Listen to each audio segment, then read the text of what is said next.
So welcome everyone. और हम लोग इस समय जॉन रॉल्स के जो है न्याय सिद्धांत पर चर्चा कर रहे हैं और उम्मीद कर रहे हैं कि एक थोड़ा ब्रेक हो जाने के बाद भी जो है आप लोग उसके लूप में बने होंगे।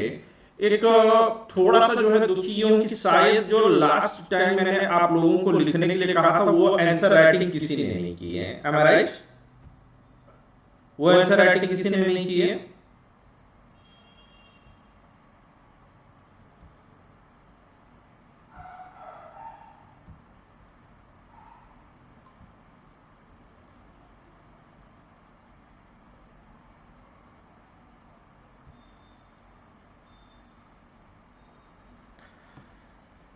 अगर ये बताना पड़ जाए कि कौन सा वाला तो जो है बड़ी मुश्किल हो जाएगी।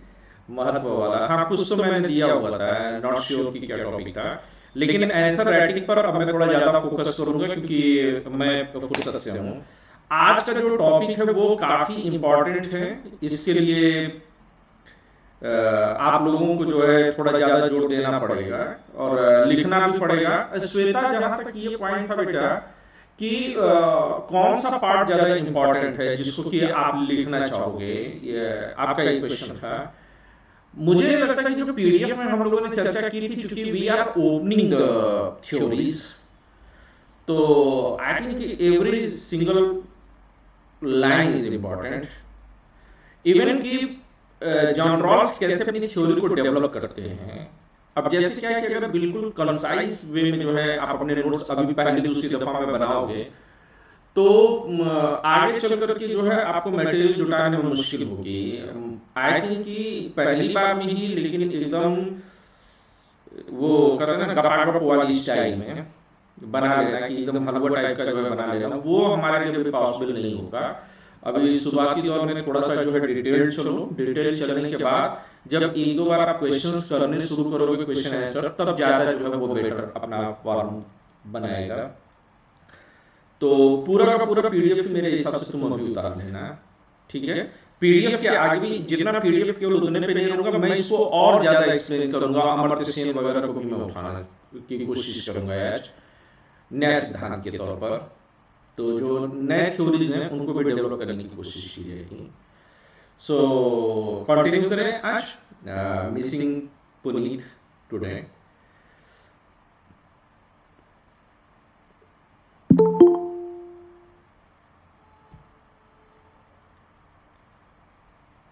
तो बढ़े हम लोग फटाफट आज की तारीख में।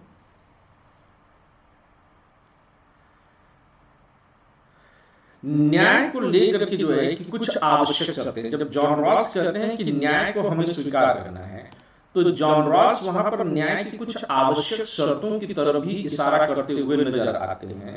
और ये काफी अच्छा होगा कि अगर हमारा दृष्टिकोण क्या होना चाहिए इसको पढ़ने के लिए। हमारा दृष्टिकोण ये होना चाहिए बहुत सिंपल सी वे में कि जॉन रॉल्स न्याय किस चीज को समझते हैं। अगर कहा जाए तो जॉन रॉल्स न्याय जो है बस इसी चीज को समझते हैं कि समाज में किसी भी प्रकार का भेदभाव नहीं होना चाहिए। यही तो जॉन रॉल्स का सिद्धांत है। इसी पर तो जॉन रॉल्स पूरी तरह से टिके हुए हैं।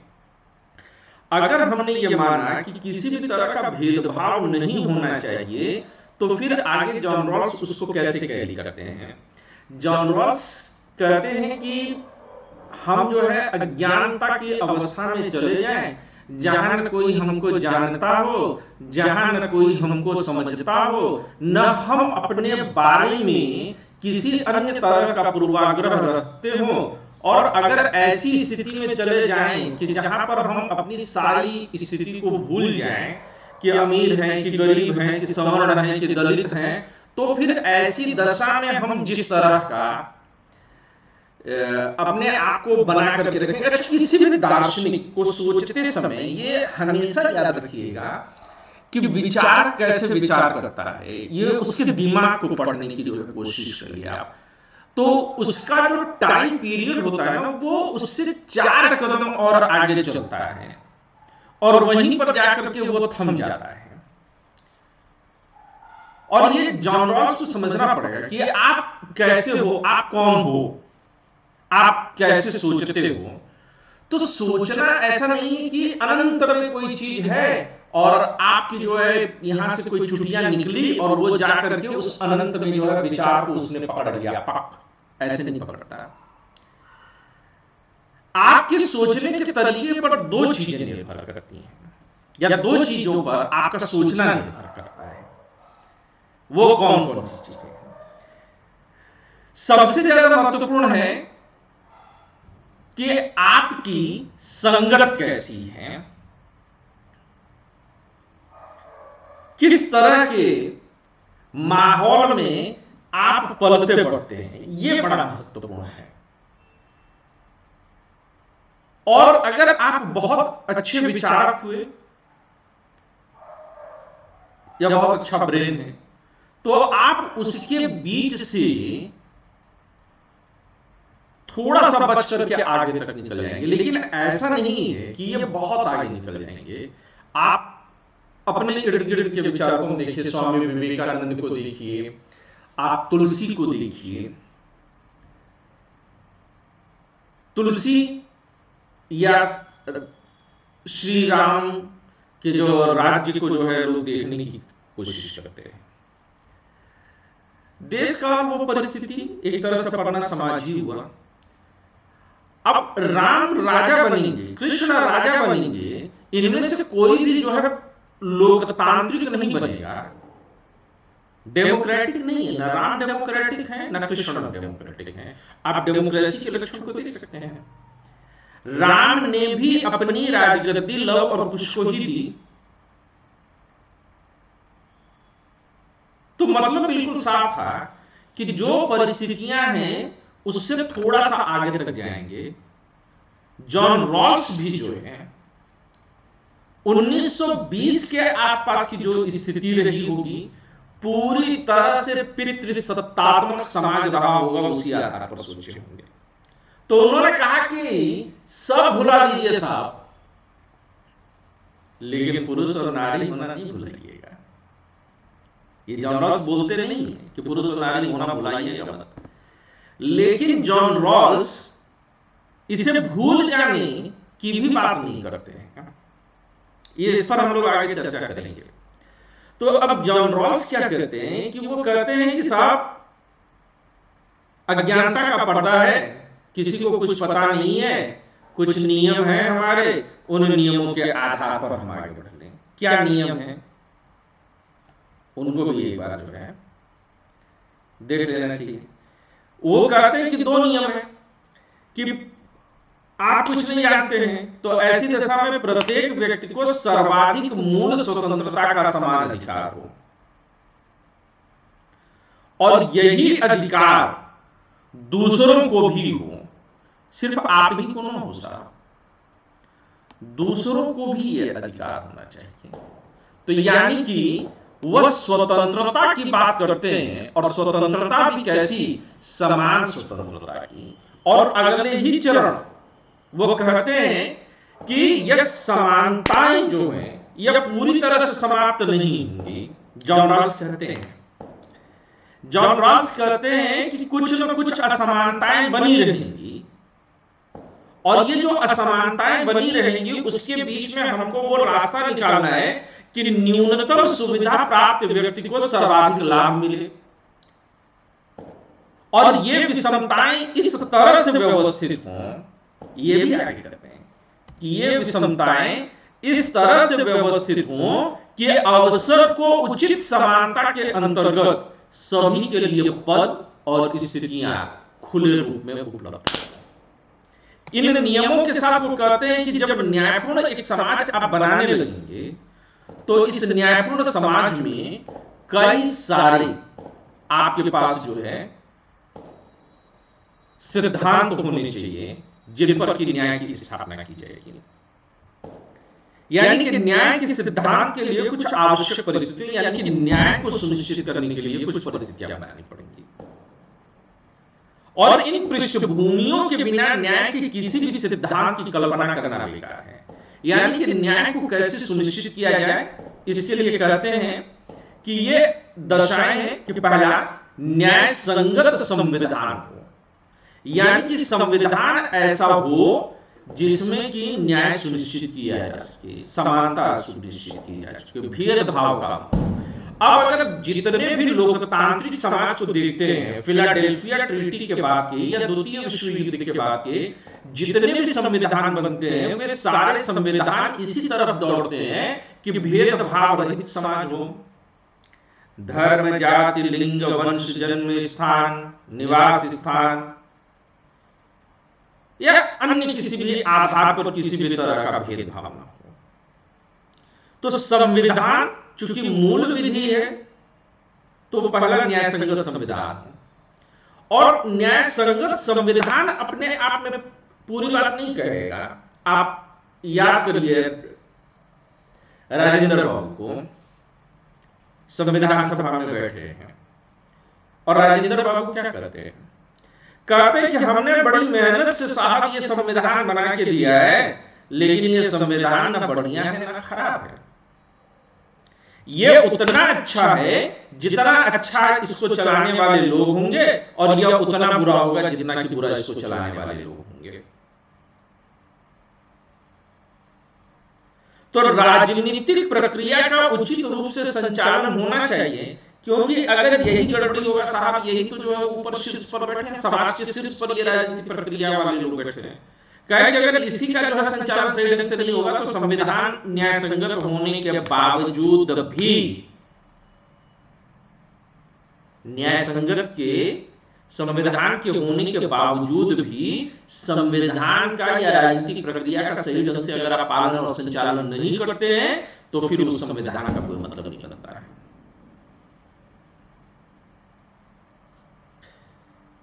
आगे कहते हैं कि तीसरे पॉइंट पर कहते हैं कि अवसर की समानता होनी चाहिए, अनुच्छेद 14, 15, 16, और साथ में ही न्यूनतम सामाजिक आवश्यकताओं की गारंटी भी दी जानी चाहिए। जैसा कि आपके अनुच्छेद 21 में है, जैसा कि आपके अनुच्छेद 19(1)(g) में है, जैसा कि कभी 31 और 19(1)(f) में हुआ करता था हर एक जगह पर। तो न्यूनतम सामाजिक आवश्यकताओं की गारंटी दीजिए, ये तीसरी दशा इन्होंने कही। और ये तीन दशाओं के होने पर ही आप जो है ये कह सकते हैं कि आप एक न्यायपूर्ण समाज की जो है कल्पना कर पाने में सक्षम है। जॉन रॉस इस बात को बड़े स्पष्ट तौर पर कहते हैं कि सभी नागरिकों को समान स्वतंत्रताएं प्राप्त होनी चाहिए। सरकारों का चयन और निर्माण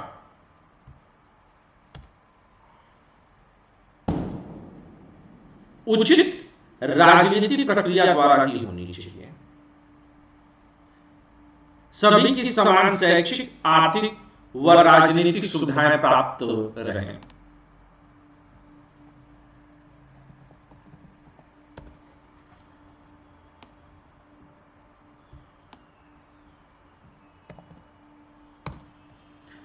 ये बहुत जरूरी है। तथा लोगों को, वही जो ऊपर के 3 पॉइंट्स उसी को करें, तथा लोगों को समान न्यूनतम सामाजिक आवश्यकताओं की गारंटी मिले, यानी कि परिवार भत्ता, बेरोजगारी भत्ता आदि की समुचित व्यवस्था।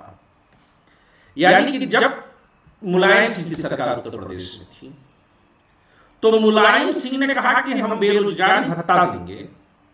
इसका बड़े पैमाने पर अन्य दलों ने मजाक उड़ाया, खासतौर से पूंजीवादी या दक्षिणपंथी संगठनों ने। लेकिन याद रखना चाहिए कि बेरोजगारी भत्ता वस्तुतः जो है नागरिक का अधिकार है, क्योंकि यह सरकार की जिम्मेदारी है कि हमारी न्यूनतम आवश्यकताओं की पूर्ति होती रहे। आज इसी को कांग्रेस या कहें कि राहुल गांधी की जो महत्वाकांक्षी योजना है न्याय योजना, वो हमारी न्यूनतम आवश्यकताओं की गारंटी हमको मिले, हमको स्वास्थ्य मिले, हमको सुविधा मिले, शिक्षा मिले, और स्वास्थ्य शिक्षा तक ही सीमित न रह जाए, बल्कि हमें आगे काम करने का भी मौका मिले। और अगर नहीं मिलता है तो यह राज्य का फेल्योर है, बेरोजगारों की फौज राज्य की असफलता है। और इसलिए बेरोजगारी भत्ता भी मिलनी चाहिए। और इन व्यवस्थाओं को बनाए रखने के लिए आवंटन, स्थलीकरण, हस्तांतरण तथा वितरणात्मक संस्थाओं का विकास किया जा सकता है। यूनिवर्सल बेसिक इनकम, या एग्जैक्टली।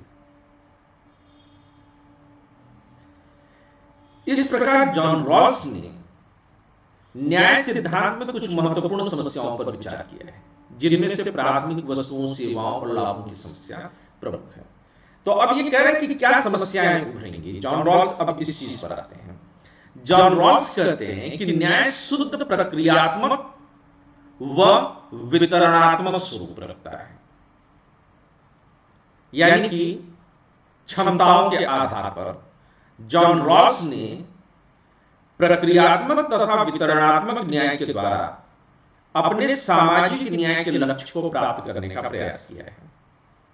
जॉन रॉल्स सामाजिक न्याय को प्राप्त करने के लिए न्याय की प्रक्रिया को सुदृढ़ करने पर बल देते हैं और न्याय की प्रक्रिया निर्धारित करते समय सामाजिक न्याय के लक्ष्य को प्राथमिकता दी है। जॉन रॉल्स ने प्रक्रियात्मक न्याय को सामाजिक न्याय का उपकरण बनाने का प्रयास किया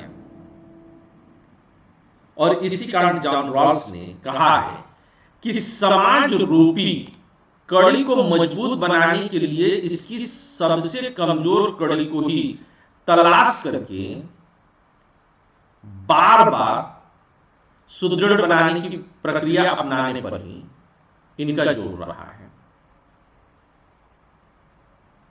अगर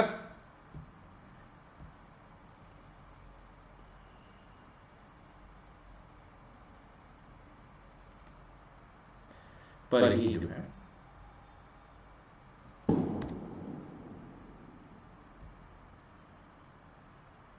जोर दिया जाना चाहिए। थोड़ा सेंटेंस सही कर दें।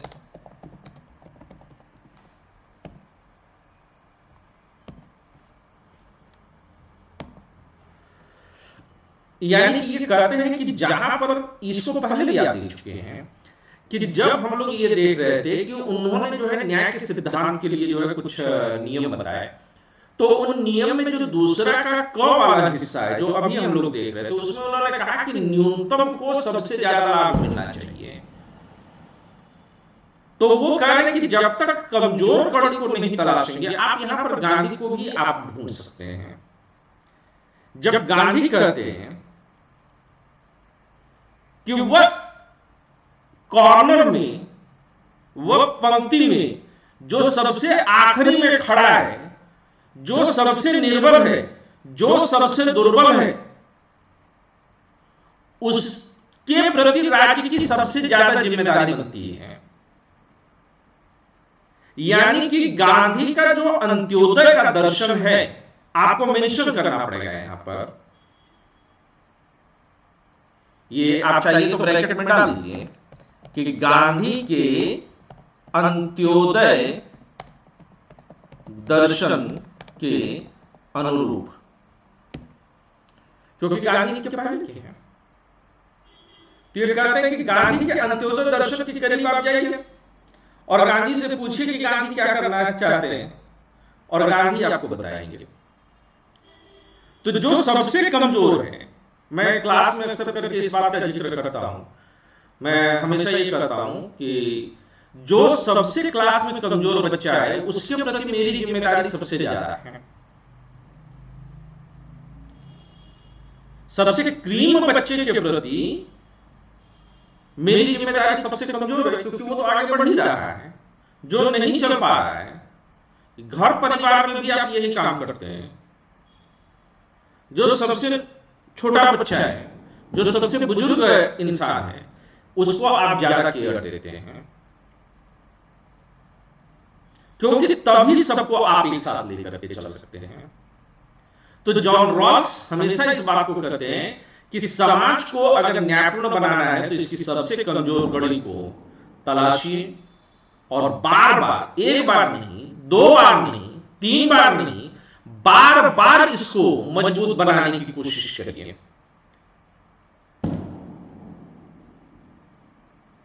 और इसलिए आप कह सकते हैं कि निष्कर्ष के तौर पर जब आप लिखेंगे तो कहेंगे कि जॉन रॉल्स का जो न्याय सिद्धांत है, वह सामाजिक न्याय का सिद्धांत है, यानी कि समाज में भेदभाव रहित समाज स्थापित करना है।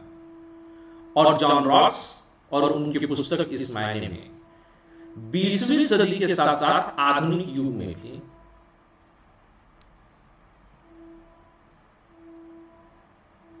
ज्यादा जोड़ देते हैं। जी अंकिता।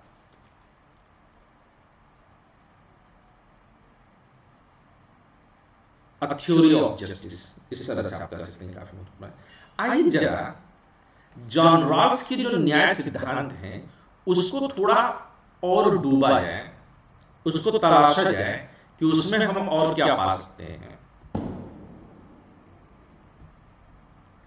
ठीक है ना? तो जॉन रॉल्स के जो है जो सिद्धांत है उसको कैसे निष्कर्ष रूप में बना सकते हैं, अब तक जितनी भी चर्चा की है इस पर आते हैं। तो कहते हैं कि न्याय का अर्थ ही क्या है। जॉन रॉल्स का जो न्याय का अर्थ है वह है न्याय संगत होना, और न्याय संगत होने का अर्थ है कि भेदभाव से रहित होना। आपको भेदभाव से बचना है, नंबर 1। नंबर 2, और क्या करना है आपको यहां पर? कहते हैं कि न्याय की समस्या का संबंध जो है वह प्राथमिक वस्तुओं और सेवाओं के न्यायपूर्ण वितरण से है। तीसरा, उपयोगितावादी जो दर्शन है वह सामाजिक न्याय का विरोधी है। यह मैं वो बात कर रहा हूं जो पहले हो चुकी है, उसको अब रिपीट कर रहे हैं। जॉन रॉल्स का न्याय समझौतावादी है। श्वेता, क्या आप ये बता सकती हैं कि जॉन रॉल्स का समझौतावादी होने का मतलब यहां पर क्या है? वो क्या कहने की कोशिश कर रहे हैं? Can you connect?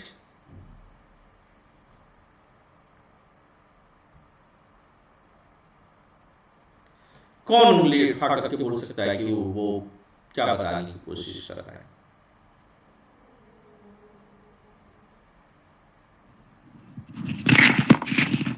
समझौतावादी सिद्धांत। क्योंकि उन्होंने स्वतंत्रता के साथ समझौता किया है, समानता, सभी को समान बनाने के लिए। सबको समान बनाने के लिए समझौता करते हैं कि सभी लोग जो है आगे बढ़े। हाँ श्वेता, तुम कुछ और ऐड करना चाहोगी इस पर?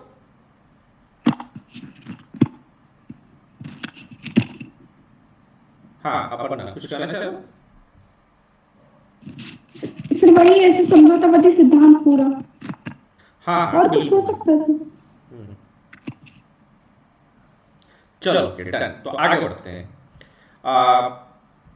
अगर नहीं याद आ रहा हो तो पिछली क्लासेस आप जाकर के देखिएगा, लेक्चर नंबर 12 जो है उसमें ये डिटेल में बताया हुआ है।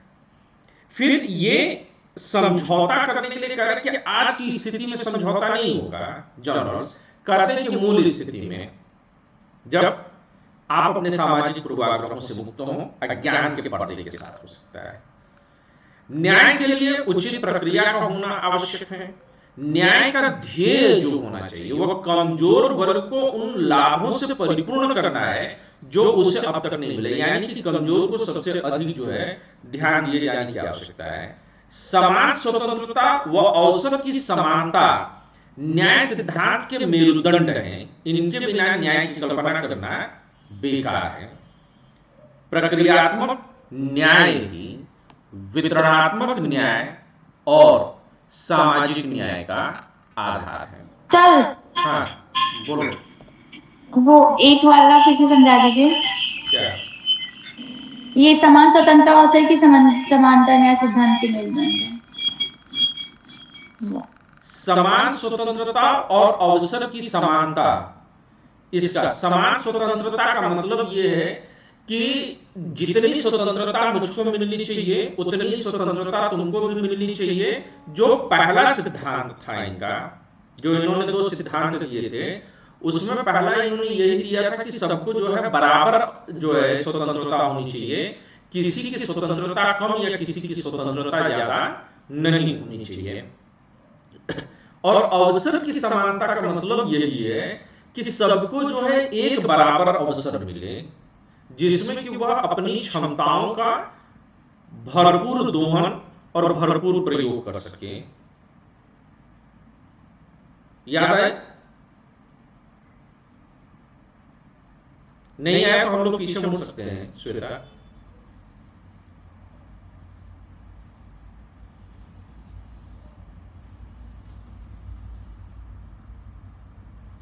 ठीक है, और प्रक्रियात्मक न्याय ही वितरणात्मक न्याय का आधार है।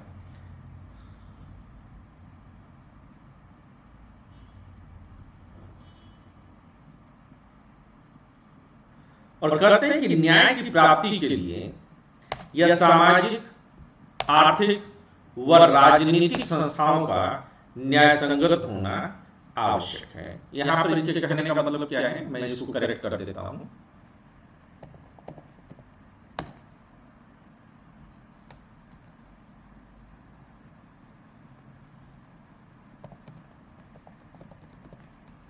आर्थिक व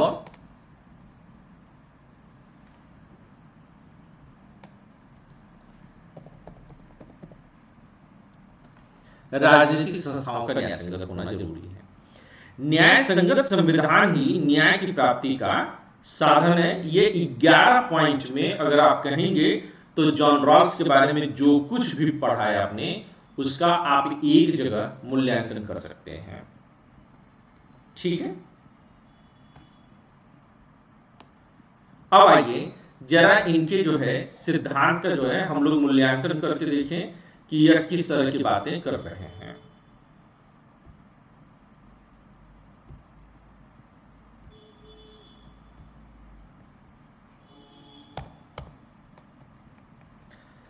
अगर कहा जाए तो हम लोगों ने अब तक कई चीजें समझी जॉन रॉल्स के सिद्धांत में, कि जॉन रॉल्स का न्याय सिद्धांत अवसर की समानता है, समान स्वतंत्रताएं हैं, प्राथमिक वस्तुओं का न्यायपूर्ण वितरण है, आय की समानता है, संवैधानिक लोकतंत्र का समर्थन है, समाज के सद्गुण के रूप में न्याय सर्वोच्च है, सामाजिक कल्याण में वृद्धि आदि बातें करके जो है इन्होंने काफी उदारवादी दृष्टिकोण यहाँ पर जो है प्रस्तुत करने की कोशिश की। और मुझे उम्मीद है कि जब इन बातों की चर्चा कर रहे हैं तो पीछे की बातें आपको याद आ रही होगी। अगर यहां पर कहा जाए तो जॉन रॉल्स ऐसे प्रथम उदारवादी विचारक हैं जिसने न्याय सिद्धांत की परिभाषा में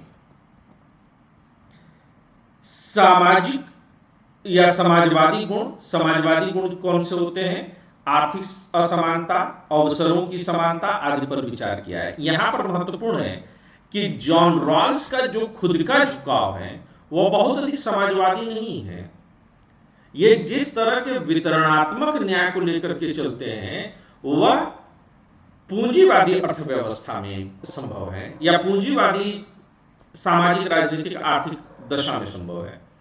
लेकिन उसके बावजूद भी अब यहां पर एक कॉन्ट्राडिक्शन आपको दिखेगा, या अगर कहिए तो यहां पर एक समन्वय की भूमिका दिखेगी कि जहां पर अवसरों के उपभोग में, ये थोड़ा गंभीरता के साथ समझिएगा कि अवसरों के उपभोग में, वस्तुओं के उपभोग में या संसाधनों के उपभोग में वह कहीं न कहीं या उनके वितरण में वह जो है पूंजीवादी चरित्र की तरफ जाते हैं, लेकिन कुल उपभोग कैसे हो इसके लिए वह समाजवादी, यानी कि अगर व्यक्ति पर केंद्रित करके जब अपने दर्शन को ये बोलेंगे तो पूंजीवाद की तरफ जाते हैं, और जब संपूर्ण समूह समाज के लिए यह बात करते हैं तो यह समाजवादी चरित्र की तरफ आते हैं। यह बात क्लियर है? किसी को डाउट?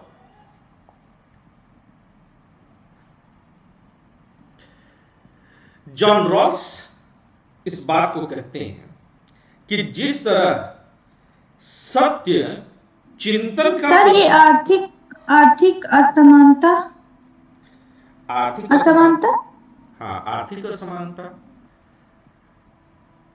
यानी कि एक अमीर भी होगा, एक गरीब भी होगा, और तभी तो न्याय की, देखिए जब तक आर्थिक असमानता नहीं रहेगी तब तक न्याय की तरफ आप बढ़ेंगे क्यों?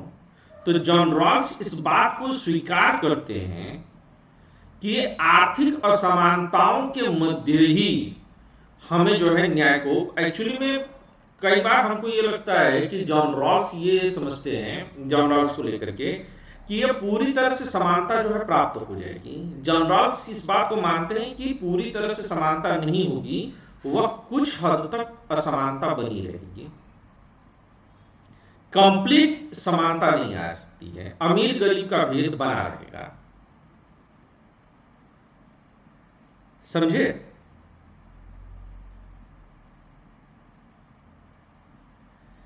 तो जॉन रॉल्स कहते हैं कि जैसे सत्य पर विचार करिए तो चिंतन जो है इसका जो है, आप कभी भी दार्शनिक चिंतन करिए तो आप सत्य की तरफ, ईश्वर क्या है, स्वर्ग नरक क्या है, क्या होना चाहिए क्या नहीं है, एक तरह से सत्य जो है चिंतन का प्रथम गुण है। इसी तरह से किसी सामाजिक राजनीतिक संस्था के बारे में बात करें तो उसका प्रथम सद्गुण जो है वह न्याय ही होना चाहिए। ये पीछे हम लोग चर्चा कर चुके हैं। जॉन रॉल्स कहते हैं कि किसी भी सामाजिक राजनीतिक संस्था में या किसी भी समाज में बहुत सारे सद्गुण होने चाहिए, न्याय अकेला सद्गुण नहीं है, लेकिन यह जरूर है कि सभी सद्गुण हो और न्याय न हो तो बाकी सारे सद्गुण बेकार हैं। यानी कि बहुत सारे सद्गुणों में यह न्याय को जो है सर्वोपरि के तौर पर स्वीकार करते हैं। ये राजनीतिक चिंतन में काफी महत्व रखता है। और जॉन रॉल्स ने अपना जो न्याय सिद्धांत दिया है में स्वतंत्रता और समानता को काफी महत्व दिया है। और जब स्वतंत्रता और समानता को महत्व दिया है तो उनके अधिकारों का भी संरक्षण करने की कोशिश की है। अगर भारत के, अच्छा, जॉन रॉल्स के बारे में चीज और महत्वपूर्ण है, राजनीतिक सिद्धांत मरने लगे थे और जॉन रॉल्स के रूप में घने अंधकार भरे हुए राजनीतिक सिद्धांतों के समय में प्रथम विश्व युद्ध समाप्त हुआ, द्वितीय विश्व युद्ध हुआ, वो समाप्त हुआ और पूरी दुनिया जो है वह एक तरह से जो है मुक्ति की कोशिश में लगी हुई थी उपनिवेशवाद से। और उस काले घने अंधेरे समय में राजनीतिक सिद्धांतों के तौर पर जॉन रॉल्स बड़ी जोर से किसी बिजली की तरह चमकते हैं और लोगों को कहीं न कहीं रास्ता सूझता है। तो बाद के जितने भी दर्शन बने हैं उन पर जॉन रॉल्स के जितने भी संविधान बने हैं, जितने भी राजनीतिक दर्शन तैयार हुए हैं, वह जॉन रॉल्स को ही लेकर के आगे बढ़े हैं, कभी प्यार के साथ, कभी नफरत के साथ। नफरत नहीं, लेकिन उनका खंडन मंडन करते ही आगे बढ़े। 20वीं शताब्दी के उत्तरार्ध में जॉन रॉल्स और विशेषकर न्याय सिद्धांतों के रूप में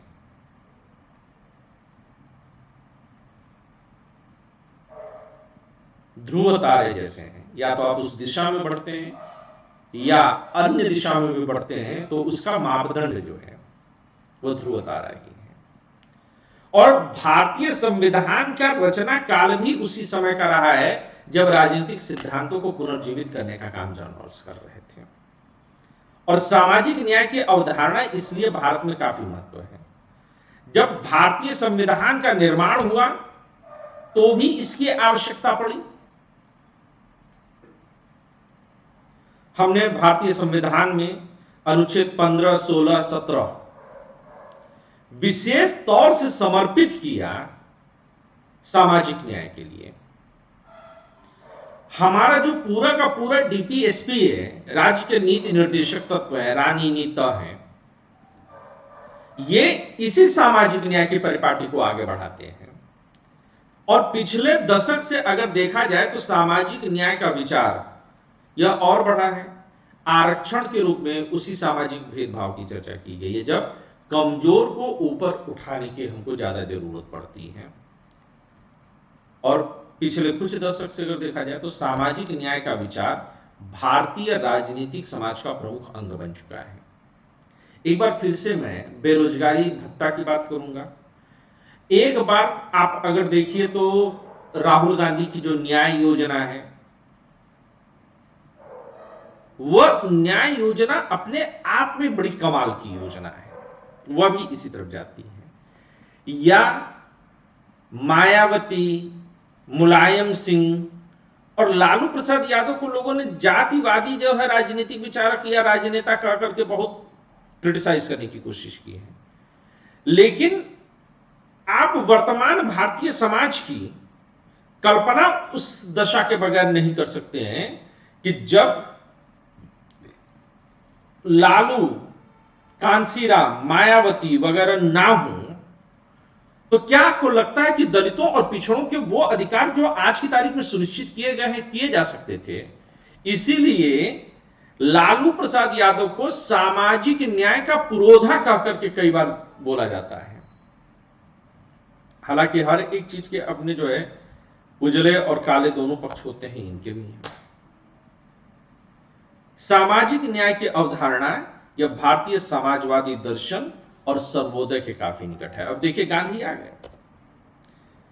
अतः जॉन रॉल्स के न्याय का सिद्धांत सामाजिक न्याय की दृष्टि से हमारे लिए काफी महत्वपूर्ण है। अब जॉन रॉल्स के न्याय सिद्धांत की आलोचनाओं की तरफ हम बढ़ेंगे और देखेंगे कि यह आलोचना कैसे होती है।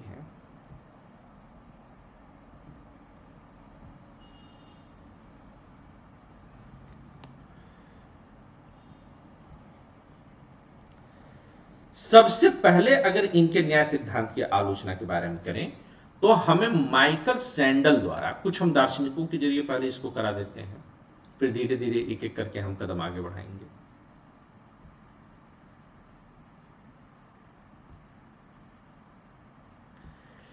माइकल सैंडल ने जो है जॉन रॉल्स के इस दावे को खारिज किया कि न्याय सामाजिक संस्थाओं का प्रथम सद्गुण है, जो इनके दर्शन का आधार रहा है। और इन्होंने जो है, माइकल सैंडल कहते हैं कि ये जो भाईचारा है,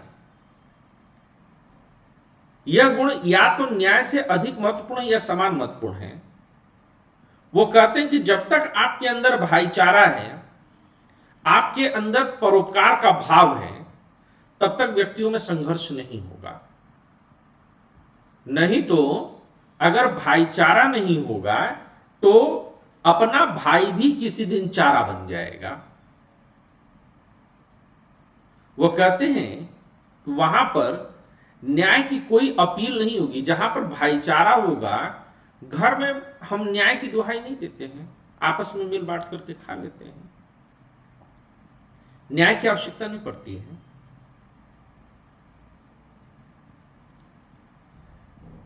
तो कहते हैं कि जहां पर न्याय की अपील नहीं होगी, भ्रातृत्व की उपस्थिति, भाईचारे की उपस्थिति मात्र से न्याय की अनिवार्यता को सीमित कर दिया जाएगा। और इसी कारण सैंडल ने लिखते भी हैं कि न्याय सामाजिक संस्थाओं का प्रथम सद्गुण पूर्ण रूप से नहीं है, बल्कि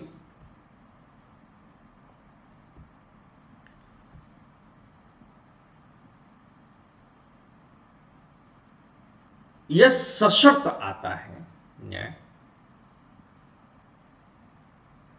जैसे कि युद्ध क्षेत्र में शारीरिक साहस का बड़ा महत्व है, उसी प्रकार से जब भ्रातृत्व जैसी भावना नहीं रहेगी, हम पड़ोसी के साथ न्याय की बात करते हैं, हम दुश्मन के साथ न्याय की बात करते हैं, हम न्याय की बात तब करते हैं, माइकल सैंडल इस चीज को मानते हैं कि जब प्रतिद्वंदिता की भावना होती है, कंपटीशन होता है, तब हम कहते हैं अरे न्याय की नहीं, भाई रहेगा 2 रोटी ज्यादा खा लिया, अरे यार अपना भाई तो है, तो हम वहां पर संघर्ष में जाते ही नहीं है। तो माइकल सैंडल कहते हैं कि न्याय को सर्वोपरि सद्गुण मान लिया जाना यह उचित नहीं है। अब यहीं पर डेविड मिलर को भी कोट कर लीजिए। डेविड मिलर यहां पर क्या कहने की कोशिश कर रहे हैं? डेविड मिलर भी कहते हैं कि जॉन रॉल्स का न्याय सिद्धांत आवश्यकता के वितरणात्मक सिद्धांत को नहीं अपनाता है। अब यह आवश्यकता पर नहीं जा रहा, अब ये कहीं ना कहीं जॉन रॉल्स जो है वह क्षमता के आधार पर वितरण करते हैं और यह कहते हैं कि आवश्यकता को नहीं अपनाता, लेकिन आवश्यकता के आधार पर जो है प्राथमिक वस्तुओं का वितरण हो, यह सामाजिक सिद्धांत के लिए अनिवार्य है। वो कहते हैं कि जॉन रॉल्स का जो वितरण सिद्धांत है उसमें यह कहा जाता है कि जो सबसे कमजोर है उसको सबसे ज्यादा आप दे दीजिए। तो वो कहते हैं कि सबसे कमजोर को भी आप सबसे ज्यादा दे दीजिए, यानी कि जो सबसे छोटा बच्चा उसको सबसे ज्यादा आप रोटी दे दीजिए। ये कहते हैं कि नहीं, इसके मुकाबले अगर कोई पहलवान है और उसको ज्यादा डाइट की जरूरत है, खली है,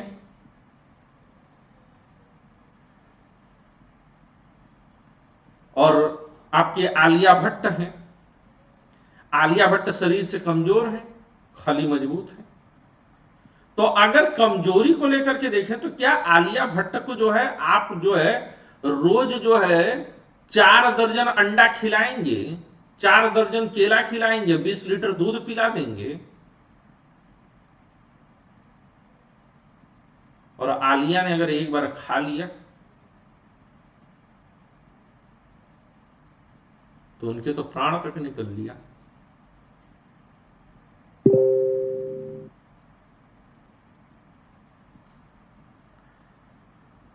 कैसा हमें समझना होगा कि सबकी आवश्यकता भिन्न होती है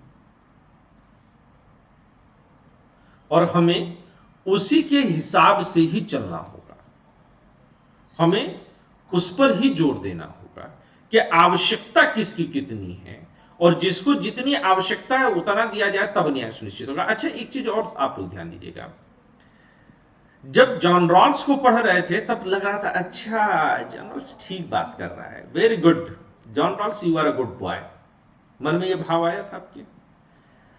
अब जब आप मिलर को पढ़ रहे हैं तो लग रहा है कि अरे हाँ यार, मिलर तो बात सही कह रहा है। तो याद हमेशा रखिएगा कि जैसे जैसे आपकी पढ़ने की दशा आगे बढ़ेगी वैसे वैसे आप भी मजबूत होंगे, आप भी बेहतर करेंगे। ठीक बात है नहीं? तो ये हमेशा जानते रहिएगा कि जो आप जान रहे हैं वही सत्य नहीं है, उसके लिए कभी जो है बवाल मत काटिएगा। आइए और क्या करते हैं, नरेश दाधीच द्वारा आलोचना। सर हाँ बोलो। सर, डेविड मिलर वाला पीरियड दूंगा सर, वो समझ में नहीं आ रहा है कि उन्होंने क्या गलत किया था रॉल्स ने। रॉल्स ने कहा कि जो सबसे कमजोर है उसको ज्यादा दीजिए। ये कह रहे हैं कि कमजोर को ज्यादा नहीं, कमजोर को उसकी आवश्यकता के अनुसार दीजिए। वही तो आलिया भट्ट और खली का जो उदाहरण समझा रहे हैं। सर आरक्षण जो है उस मतलब वो तो जो सबसे कमजोर है उसी को दिया जाएगा ना सर, सिर्फ अगर हम उसको आरक्षण से ले तो फिर अच्छा, कैसे? आरक्षण के आधार पर भी ये समझो कि जो सबसे कमजोर है तो आरक्षण पर भी जो है हम किसको किसी आधार पर दे दें।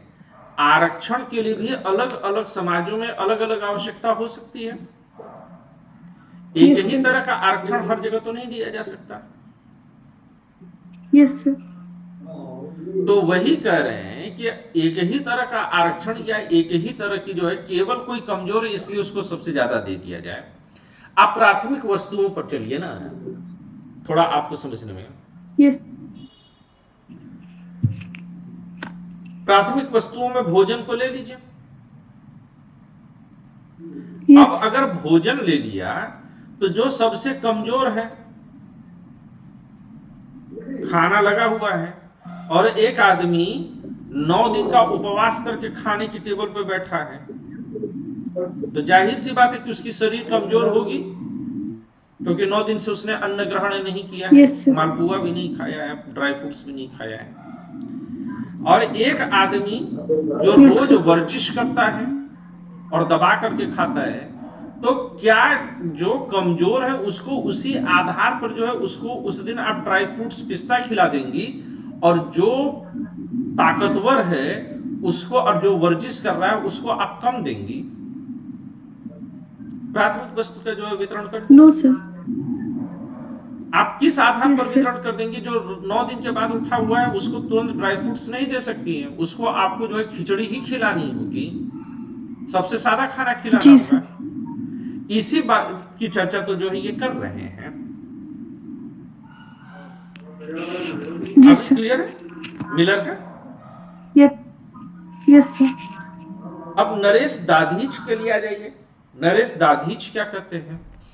नरेश दाधीच कहते हैं कि जॉन रॉल्स ने अपने न्याय के सिद्धांत की स्थापना के लिए मूल स्थिति की कल्पना की है,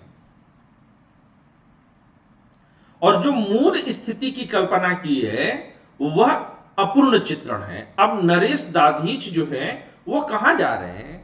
आप लेकर के चले जाइए इनको, हॉब्स के साथ जो है दोस्ती करा दीजिएगा नरेश का। क्यों?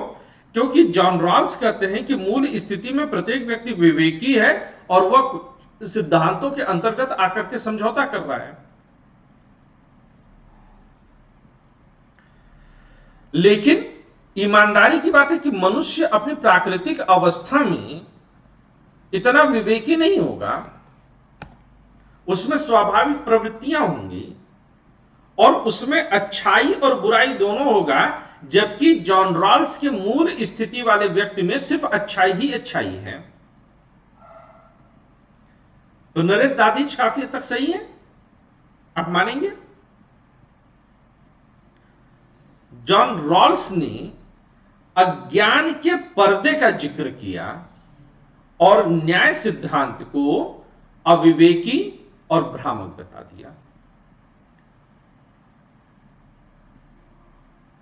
जॉन रॉल्स के पास इस बात का कोई मापदंड नहीं है कि विवेकी प्रवृत्तियां कौन सी हैं। किसी भी विवेकी निर्णय के साथ अविवेकी प्रवृत्तियां स्वतः ही जुड़ी होती हैं, और इस तरह जॉन रॉल्स ने हॉब्स की तरह ही मानव स्वभाव का एकाकी वर्णन किया है। किया कि नहीं?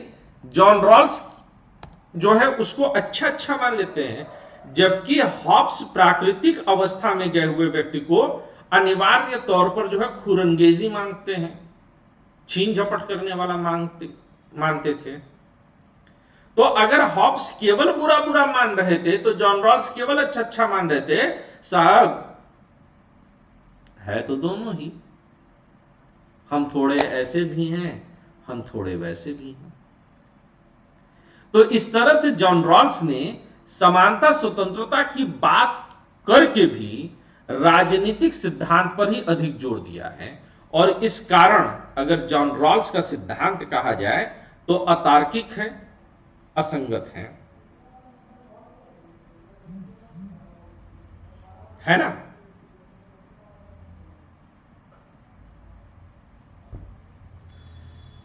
और इसमें कल्पना और आदर्श का पुट अधिक है। अब आइए मार्क्सवादियों द्वारा आलोचना, ये बड़ी आलोचना है, इस पर जरा हमको फोकस करना चाहिए।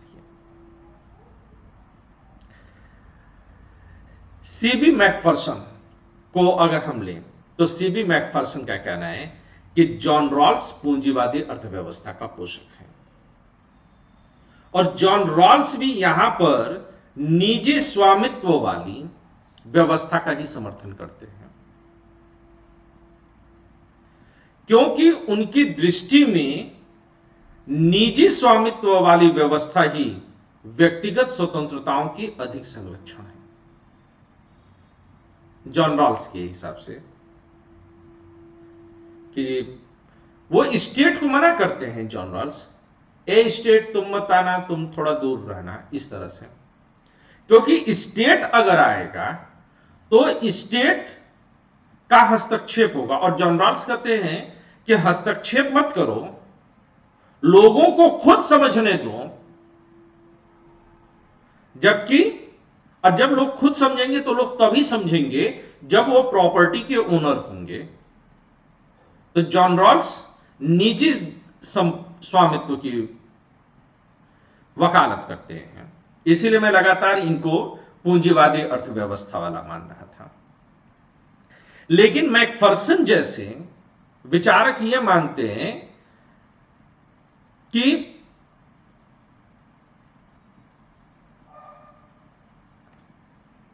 पूंजीवादी बाजार में स्वतंत्रता और समानता का कोई मतलब नहीं रह जाता है, क्योंकि आदमी ज्यादा से ज्यादा चीजें अपनी तरफ घसीटेगा और पूंजीवादी अर्थव्यवस्था में चंद सेठों की तोंदों का भार बहुत सारे कृषतन मजदूरों और किसानों के कंधे पर टंगा होता है। इसलिए एक पूंजीवादी बाजार में मैकफर्सन कहते हैं कि स्वतंत्रता तथा व्यक्तिगत अधिकारों का सार्थक समानता के साथ मेल करना, सार्थक समानता, एक्चुअली में समानता को भी दो भागों में बांट दिया। कहे कि एक समानता तो दिखावा है कि आप कह रहे हो कि सब बराबर है, पूंजीवादी अर्थव्यवस्था कहती है हम भी समानता चाहते हैं, हम चाहते हैं कि समानता जो है वह लोग अपने अपने आधार पर तय कर लें। ये कहते नहीं, इसमें चंद लोग औरों का शोषण करते हुए नजर आएंगे। तो पूंजीवादी बाजार में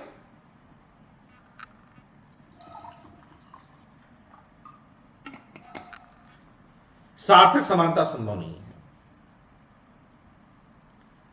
पूंजीवाद में किसी भी अवस्था में व्यक्ति के अधिकार और स्वतंत्रताओं का समान बना रहना संभव ही नहीं है।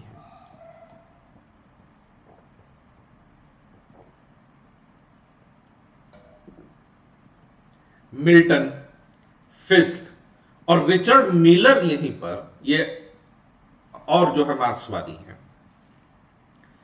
और ये कहते हैं कि जॉन रॉल्स का, कौन ये आप नाम याद रखिएगा, मिल्टन फिस्क और रिचर्ड मिलर।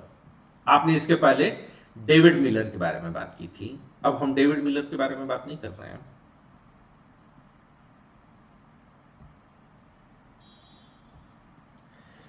इनकी आलोचना ये है कि देखो जॉन रॉल्स क्या कहते हैं, चलो इसको थोड़ा सा मैं एक डायग्राम के जरिए समझाता हूं।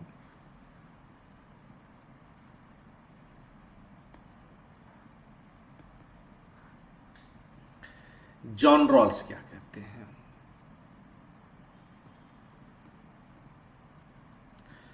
जॉन रॉल्स ये कहते हैं कि समाज है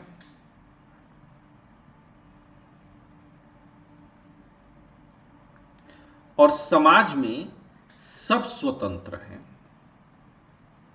किससे स्वतंत्र हैं? मैं थोड़ा और इनको इन डेप्थ जाता हूं। कहते हैं कि ये सामाजिक पूर्वाग्रहों से स्वतंत्र है और सामाजिक पूर्वाग्रहों के साथ साथ ये राजनीतिक संस्थाओं से भी स्वतंत्र है, राजनीतिक हस्तक्षेप से भी। ये पीछे क्लास में चर्चा किया हुआ है हम लोगों ने कि राजनीतिक हस्तक्षेप को गैर जरूरी मानते हैं। कहते हैं राजनीतिक हस्तक्षेप नहीं होना चाहिए, और ये कहते हैं कि ऐसे स्वतंत्र और विवेकी लोग ये कभी भी, ये जब भी किसी समाज की स्थापना करेंगे तो यह न्यायपूर्ण समाज की स्थापना करेंगे, क्योंकि ये समझते हैं कि ये अन्यायपूर्ण समाज में या ये अपने अधिकार से ज्यादा जब लेंगे तो उसके दुष्परिणाम इनको भुगतने होंगे। तो ये न्यायपूर्ण समाज की स्थापना करेंगे और न्यायपूर्ण समाज के लिए ये आपस में एक समझौता करेंगे। ये अज्ञानता के पर्दे की दशा है। लेकिन मैकफर्सन क्या कहते हैं यहीं पर? मैकफर्सन कहते हैं कि यहां पर आपने क्या किया, यहां पर स्वतंत्र और विवेकी व्यक्ति को आपने निजी संपत्ति का मालिक बना दिया।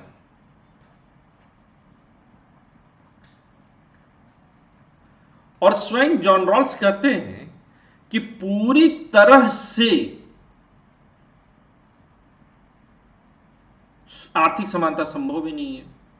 तो कहते हैं कि ऐसी अवस्था में, मैकफर्सन कहते हैं कि ऐसी अवस्था में सार्थक समानता नहीं आ सकती,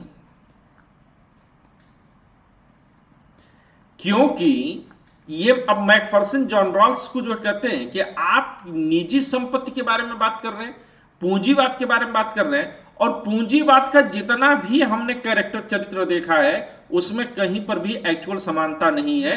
पूंजीवाद में क्या होता है, ये कहते हैं कि पूंजीवाद में क्या होता है, पूंजीवाद में अमीर और गरीब बनता चला जाता है।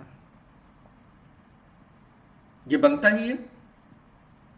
तो कहते हैं कि अगर अमीर हो रहा है और गरीब हो रहा है तो फिर हम कर क्या सकते हैं।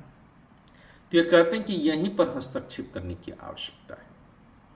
अमीर हो रहा है, ये कह रहे हैं कि जब हम लोगों को निजी संपत्ति से हटाएंगे, मार्क्सवाद क्या मानता है, मार्क्स कहता है कि संपत्ति या संसाधन किसी की जागीर नहीं है। तो यहां पर वस्तुतः जॉन रॉल्स और मैकफर्सन का जो विरोध है वह व्यक्तिगत विरोध नहीं है, बल्कि जॉन रॉल्स पूंजीवाद का जो है चेहरा लेकर के चल रहे हैं और मैकफर्सन मार्क्सवाद का।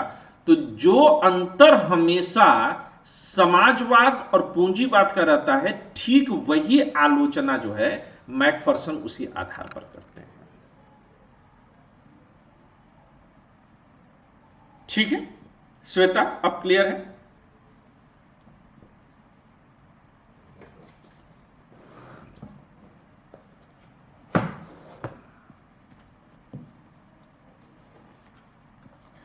Okay good.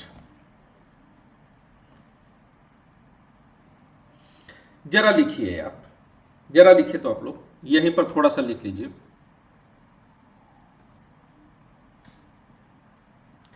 कि सीबी मैकफर्सन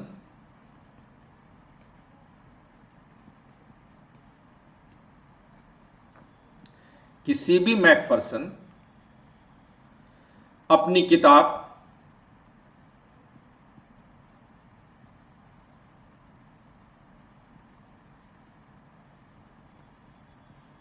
डेमोक्रेटिक थ्योरीज,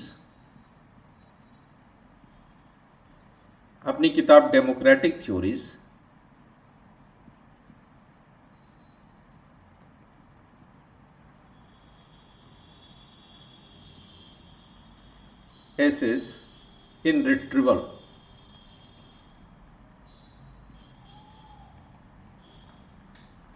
या इसको हिंदी में भी लिख लीजिए डेमोक्रेटिक, इसको यहीं पर जोड़ दीजिएगा आप लोग, डेमोक्रेटिक थ्योरी,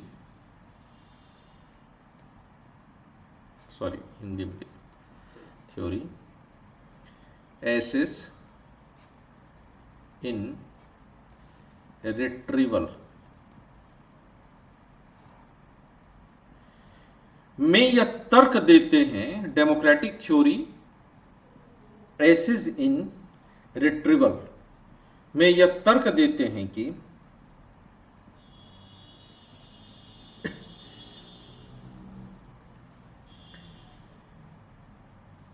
रॉल्स अपने न्याय के सिद्धांत द्वारा, कि रॉल्स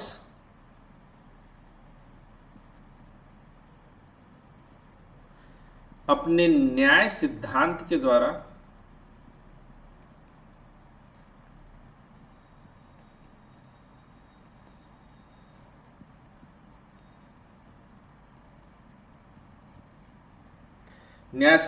के द्वारा उदारवादी लोकतांत्रिक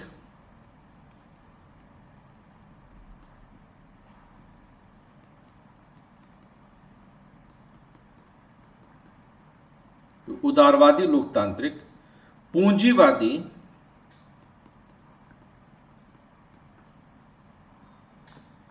लोक कल्याणकारी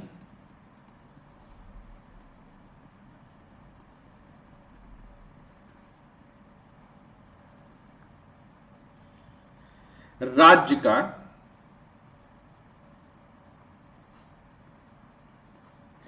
परिष्कृत रूप से पक्ष लेते हैं, राज्य का परिष्कृत रूप से पक्ष लेते हैं।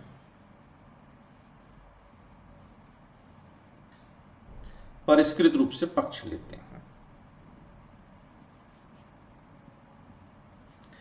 पैरा बदल करके लिखिएगा, थोड़ा डिटेल में चलूंगा मैकफर्सन को लेकर के कि रॉल्स यह स्वीकार करते हैं कि रॉल्स यह स्वीकार करते हैं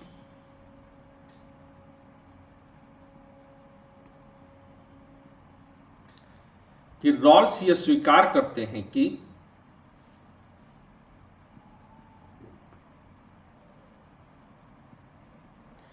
अवसर की समानता और शिक्षा के बावजूद, कि अवसर की समानता और शिक्षा के बावजूद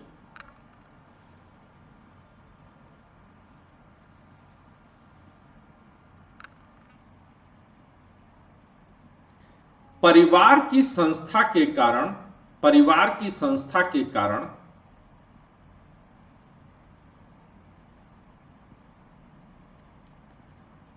असमानताएं कायम रहेंगी, असमानताएं कायम रहेंगी।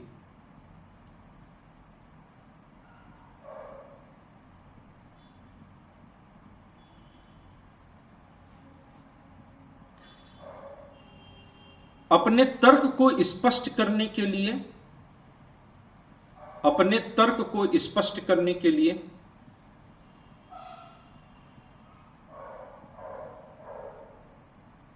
रॉल्स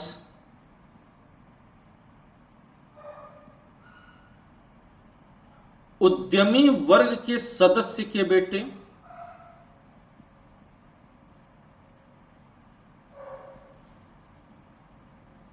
उद्यमी वर्ग के सदस्य के बेटे और एक आम मजदूर के बेटे का उदाहरण देते हैं, और एक आम मजदूर के बेटे का उदाहरण देते हैं।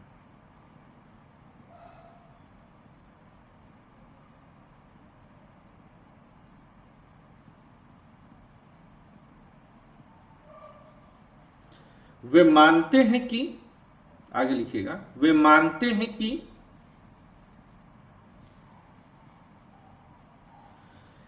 इस तरह की असमानताओं के कारण, इस तरह की असमानताओं के कारण लोगों की उम्मीदों में अंतर होता है, लोगों की उम्मीदों में अंतर होता है। अब देखिए, असमानता को स्वीकार कर लिया पूरी तरह से, और यह भी मान लिया कि यह असमानता रहेगी ही रहेगी। लोगों की उम्मीदों में अंतर होता है।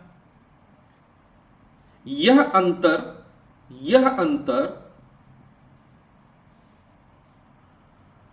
अर्थव्यवस्था को अधिक कार्यकुशल, यह अंतर अर्थव्यवस्था को अधिक कार्यकुशल बनाने और अधिक भौतिक संपत्ति उत्पन्न करने के लिए, प्रेरणा देता है,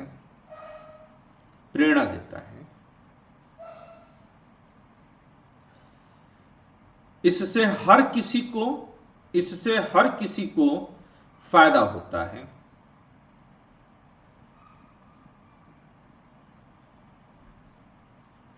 इससे हर किसी को फायदा होता है। उस व्यक्ति को भी फायदा होता है जो सबसे बुरी स्थिति में होता है।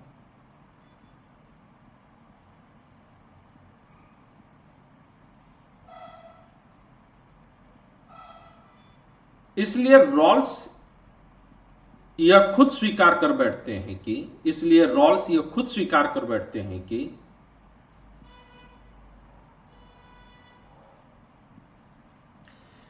इस तरह की असमानताओं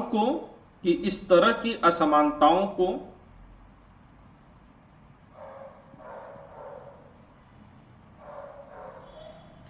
हटाने की कोशिश करने से, इस तरह की असमानताओं को हटाने की कोशिश करने से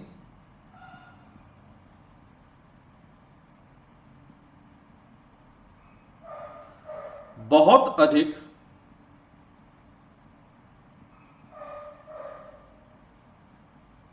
फायदा नहीं होगा।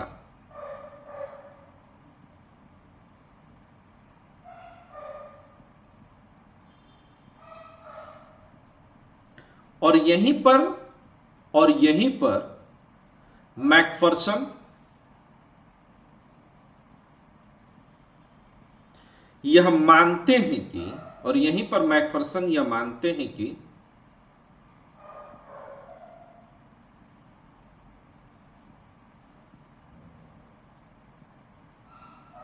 रॉल्स का ऐसा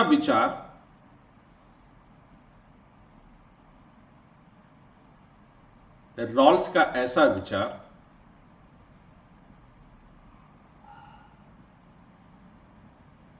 स्वयं उनके न्याय के प्रति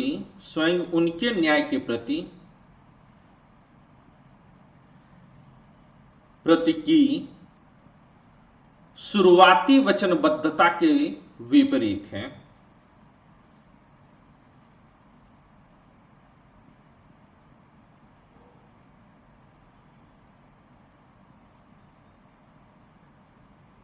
अगला लाइन चेंज करके लिखिएगा, वचनबद्धता के विपरीत है। अगली लाइन में लिखिएगा कि रॉल्स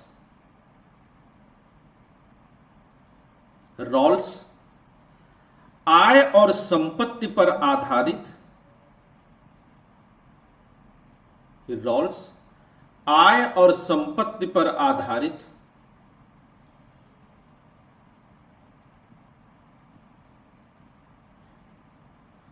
वर्ग विभाजन की अनिवार्यता को स्वीकार करते हैं।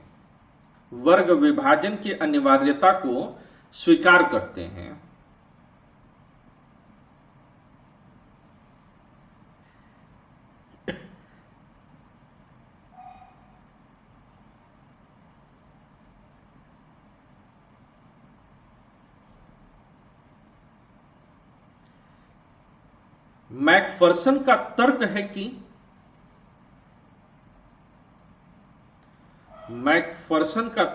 कि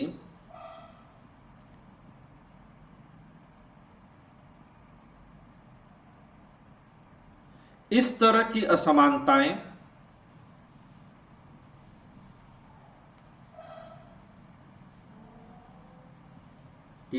की असमानताएं समाज में शक्ति की असमानता उत्पन्न करेगी।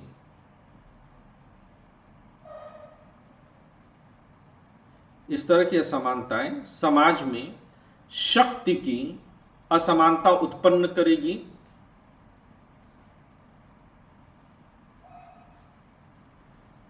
जो अंततः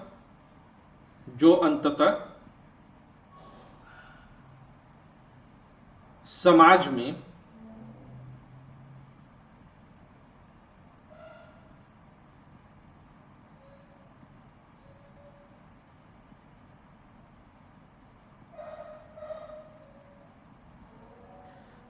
में लोगों की व्यक्तिगत स्वतंत्रता पर नकारात्मक प्रभाव पड़ेगा।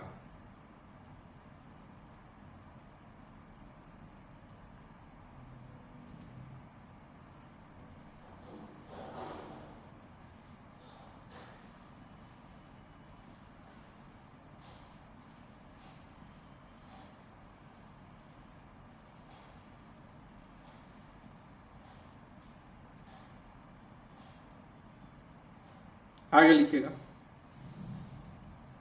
अगला पैरा बदलिएगा। श्वेता, अब क्लियरिटी आई पहले के मुकाबले कि मैकफर्सन कहां आलोचना कर रहे हैं, किन जगहों पर आलोचना कर रहे हैं।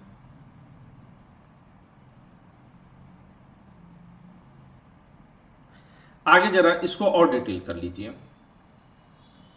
ये आगे चल करके और सिद्धांत पढ़ने में आसानी रहेगी।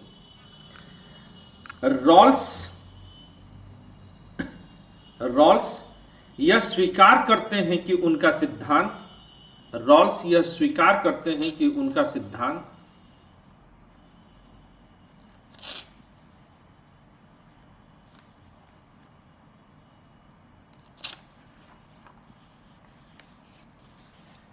रॉल्स ये स्वीकार करते हैं कि उनका सिद्धांत एक ऐसे व्यक्ति की संकल्पना पर आधारित है। उनका सिद्धांत एक ऐसे व्यक्ति की संकल्पना पर आधारित है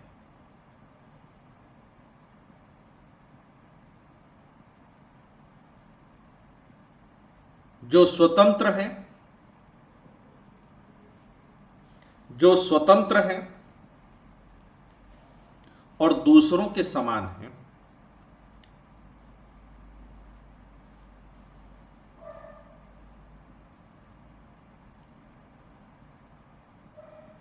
यह व्यक्ति एक बहुलवादी समाज में रहता है। एक बहुलवादी समाज में रहता है जिसमें सामाजिक संस्थाओं के स्वरूप के बारे में लोगों के अलग अलग विचार होते हैं। सामाजिक संस्थाओं के स्वरूप के बारे में लोगों के अलग अलग विचार होते हैं।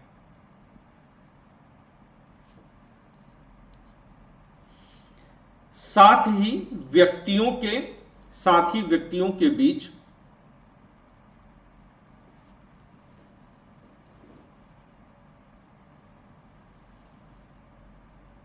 इन संस्थाओं द्वारा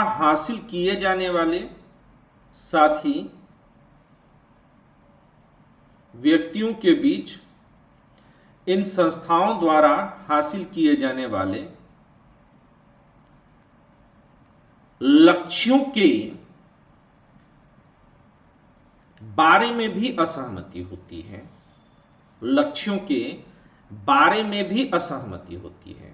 तो जाहिर सी बात है तभी समझौता करना पड़ा। असहमति है, सब सहमत होते तो समझौता करने की जरूरत नहीं पड़ती। लक्ष्यों के बारे में भी असहमति होती है। पैरा बदल के लिखिएगा। इसलिए मैकफर्सन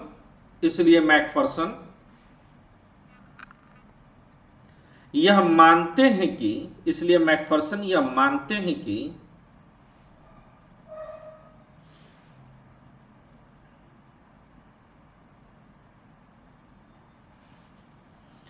रॉल्स का सिद्धांत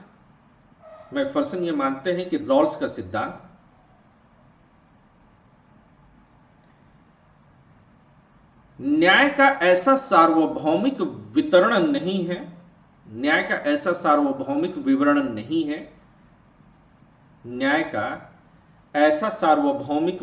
नहीं है जिसे सभी स्थितियों में लागू किया जा सके।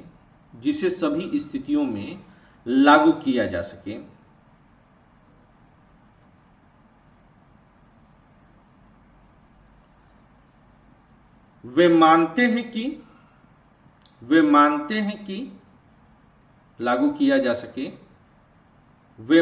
हैं कि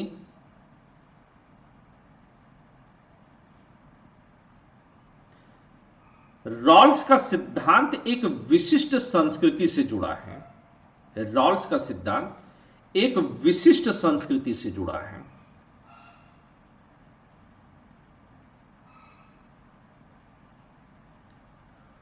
और यह कल्याणकारी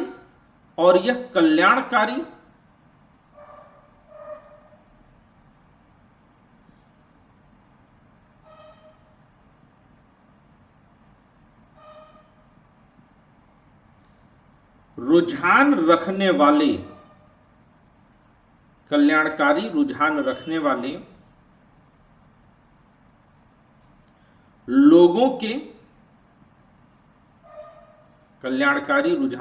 वाले लोगों के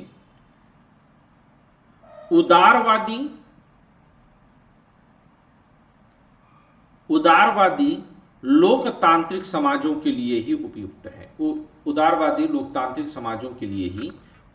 है।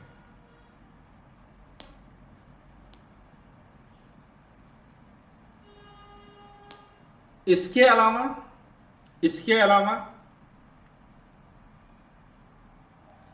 मूल स्थिति में रॉल्स, इसके अलावा मूल स्थिति में रॉल्स जिस व्यक्ति की कल्पना करते हैं, इसके अलावा मूल स्थिति में रॉल्स जिस व्यक्ति की कल्पना करते हैं,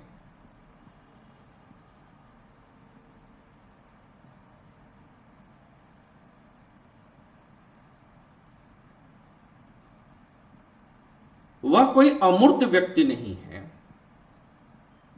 मूल स्थिति में रहने वाले जिस व्यक्ति की कल्पना करते हैं वह कोई अमूर्त व्यक्ति नहीं है।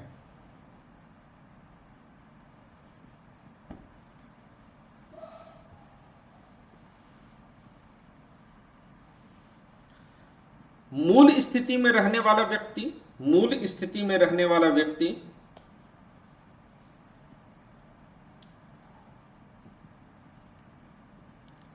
स्वहित की चिंता करने वाला, स्वहित की चिंता करने वाला,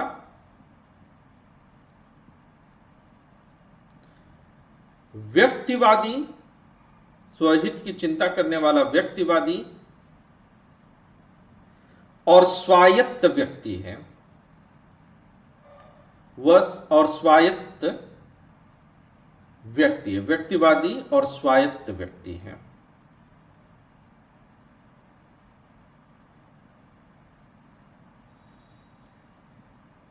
यह विवरण व्यक्ति की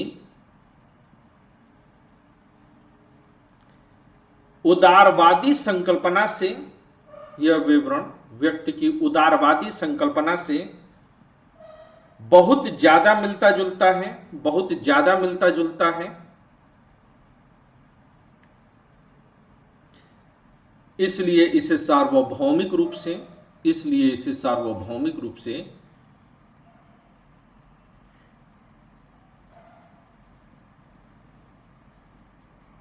इस्तेमाल नहीं किया जा सकता है, इसलिए इसे सार्वभौमिक रूप से इस्तेमाल नहीं किया जा सकता है।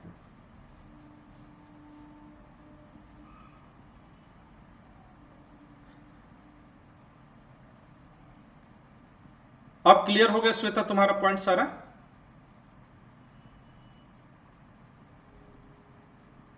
All clear?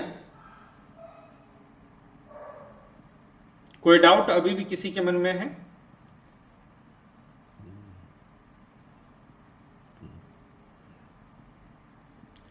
कोई डाउट किसी के मन में अभी भी है?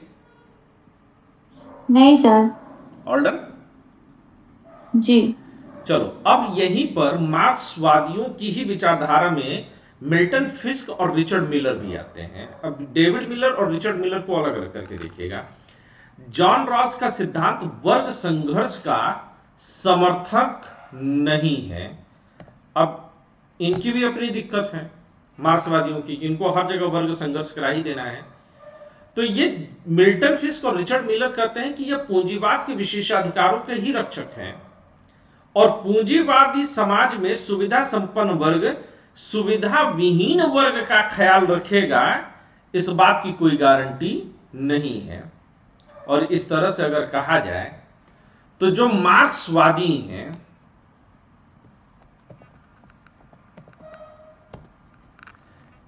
तो वो भी इस बाकी जो मार्क्सवादी हैं वो भी कहते हैं कि आर्थिक और सामाजिक तथ्यों को समझे बिना और न्याय के सिद्धांत का निर्धारण करना, बिना कहते हैं कि न्याय के सिद्धांतों का निर्णय करना तर्कसंगत नहीं है। जॉन रॉल्स ने मनुष्य को ऐसी मूल स्थिति में रखा है जहां अज्ञान के पर्दे के विचरणों के कारण उसको सामाजिक आर्थिक या पर्दे के कारण, थोड़ा सा और सरल करते हैं, उसको सामाजिक आर्थिक तथ्यों का ज्ञान नहीं होता। किसी भी नैतिक व्यवस्था को वर्ग संघर्ष और उत्पादन प्रणालियों के बिना समझना न्यायसंगत हो ही नहीं सकता है। अतः मार्क्सवादियों ने क्या किया कि जॉन रॉल्स के न्याय सिद्धांत को, ये मैं एक मिनट जरा इसको सही कर देता हूं।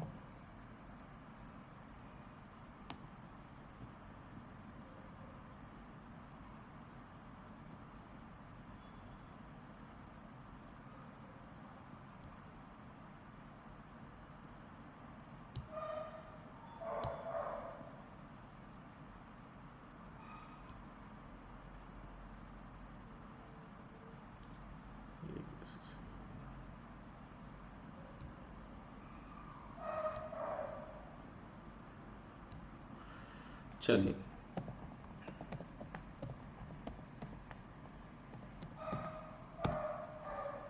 तो ये कहते हैं कि मार्क्सवादियों ने जो है जॉन रॉल्स के न्याय सिद्धांत को पूरी तरह से नकार दिया। अब यहीं पर मार्क्सवादी इनके ऊपर क्या आरोप लगाते हैं कि भैया आप उदारवादी पूंजीवादी हो, लेकिन यह उदारवादी और पूंजीवादी पूरी तरह से नहीं है, बल्कि कुछ हद तक इन्होंने जो है इस सिद्धांत में समझौता किया है। तो इसलिए उदारवादी भी इनसे पूरी तरह से खुश हों यह बात नहीं कही जा सकती। तो उदारवादियों की अलग दिक्कत है। उदारवादियों ने जॉन रॉल्स के सामाजिक समझौते और मूल स्थिति में अज्ञान के पर्दे को गलत करार दिया। जॉन रॉल्स ने उदारवाद को जिस रूप में संशोधित करने का प्रयास किया वह लोगों को जो है बहुत गले में नहीं उतरा। नोजिक ने जॉन रॉल्स के न्याय उचितता के सिद्धांत को राज्य के कार्य क्षेत्र के बाह्य नैतिक प्रतिमानों पर ही नोजिक ने जो है यह माना है। बाह्य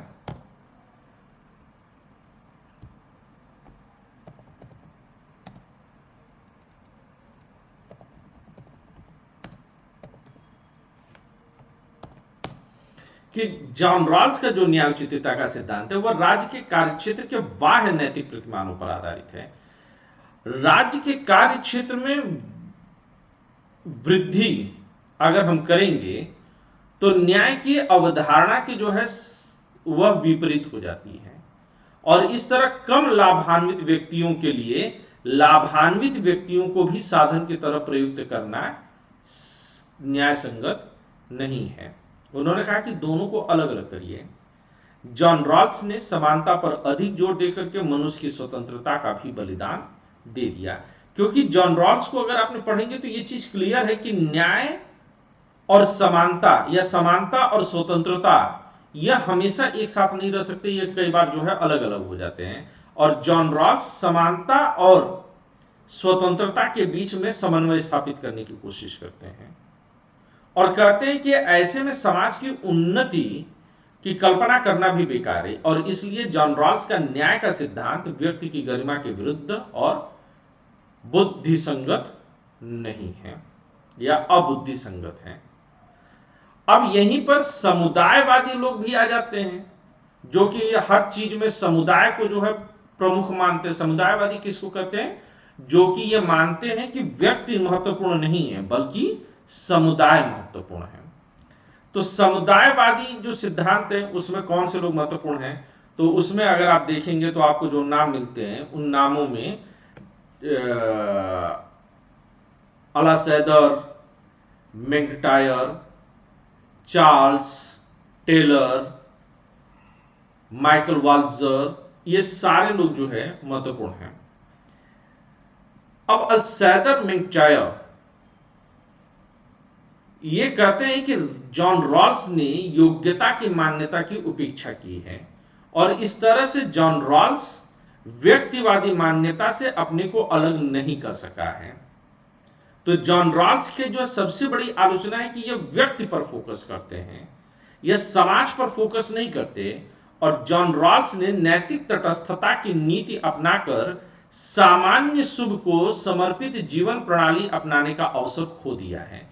यानी कि जॉन रॉल्स का जो विचार है वह व्यक्ति पर केंद्रित होता है, जबकि व्यक्ति ही नहीं है, वह केवल एक व्यक्ति का शुभ नहीं है कि सबसे जो कमजोर है उसको सबसे ज्यादा माल दे दो। तो यह तो व्यक्ति पर आपने फोकस रखा। क्या आपने यह समझने की कोशिश की कि अंततः सबका कल्याण किसमें है? आप एक एक को गिन रहे हो और एक एक को आप देना चाहते हो, लेकिन हम यहां पर पूरे समाज को लेकर के, समुदायवादी पूरे समाज को एक साथ लेकर के चलना चाहते हैं। तो यह सामान्य सुख की अवधारणा को इन्होंने खोया है, और इसी तरह से जो कल्पना की है इन्होंने मूल स्थिति की, वह भी गलत है। जॉन रॉल्स की अवधारणा में न्याय सिद्धांत का पूरी तरह से जो समुदाय की भावना थी वह जो है लोप हो जाता है। समुदायवाद का ही एक रूप समष्टि है। जब आप व्यक्ति पर फोकस करते हैं तो आप व्यष्टिवादी होते हैं, और जब आप सब पर फोकस करते हैं तो आप समष्टिवादी होते हैं। जरा लिखिएगा, ये समुदायवाद में ही जरा लिखिएगा, समुदायवादियों की जो कल्पना है।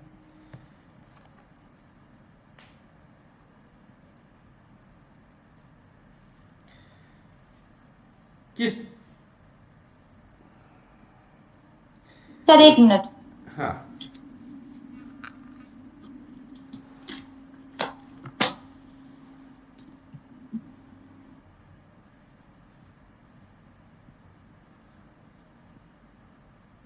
समुदायवाद में ही हमको लिखना है, समुदाय आलोचना।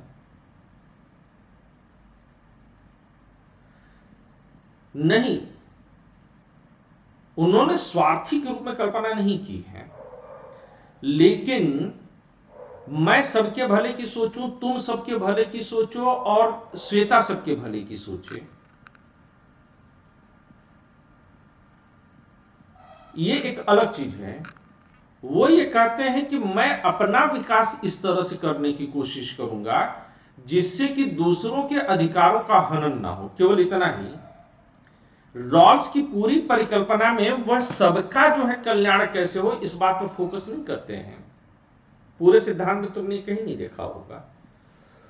इनका स्वार्थ ऐसा है कि यह कहते हैं कि उससे सर्वार्थ सिद्ध होगा अपर्णा, लेकिन कहीं पर इन्होंने सामाजिक सुख की बात नहीं कही है।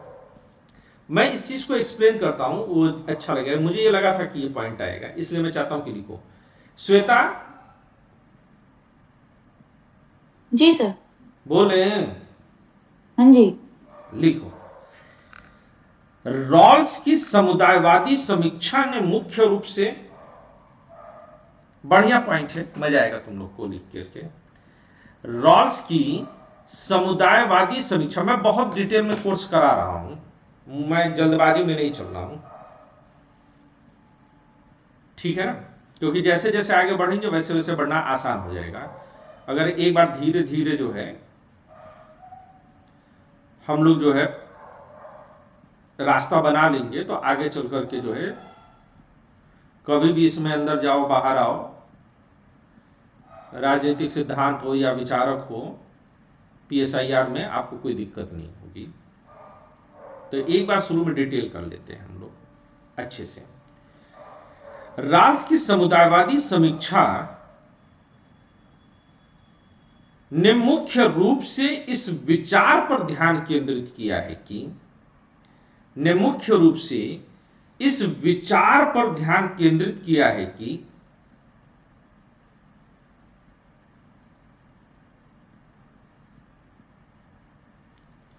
मूल स्थिति में रहने वाले लोग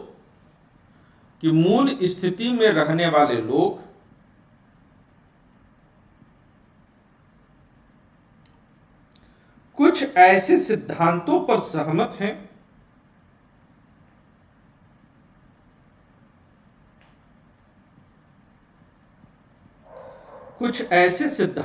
सहमत हैं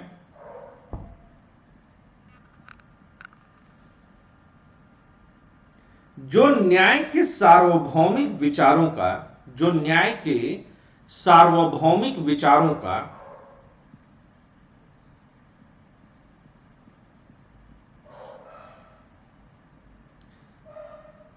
आधार बनाने का काम करते हैं।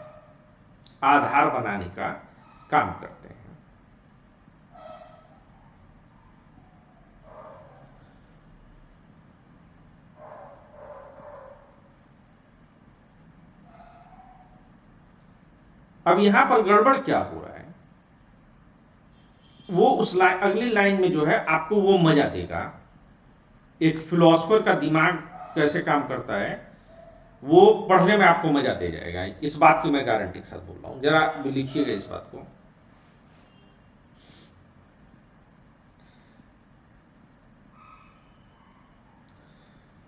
समुदायवादियों ने इस बात पर जोर दिया कि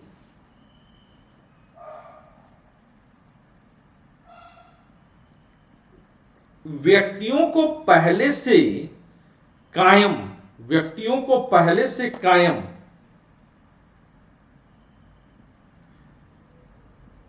सामाजिक संगठनों के सदस्यों के रूप में ही देखा जा सकता है।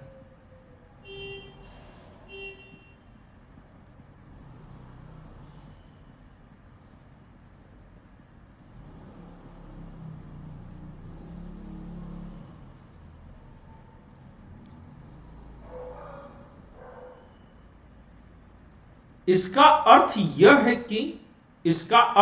है कि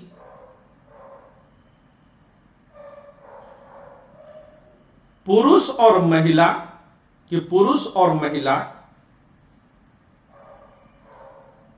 जिस समाज या समुदाय के सदस्य होते हैं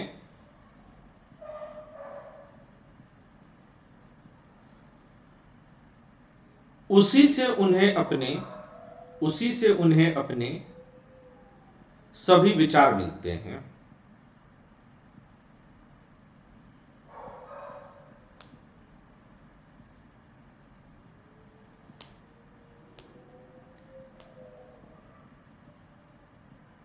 इसलिए वितरण की कसौटी के बारे में उनका विचार भी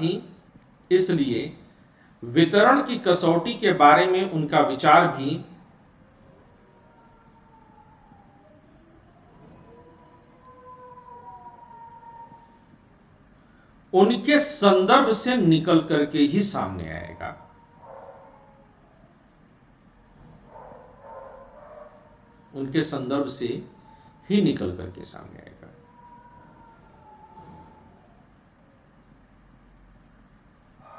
अब उस बात को समझने की कोशिश करिए कि जो मैं शुरू में कह रहा था कि मूल स्थिति में ले जाकर के रख दिया, और व्यक्ति हमारे विचार निकलते कहां से हैं? हमारे अपनी देश काल और परिस्थिति, जैसा कि अभी अपर्णा लिखी थी शुरू में।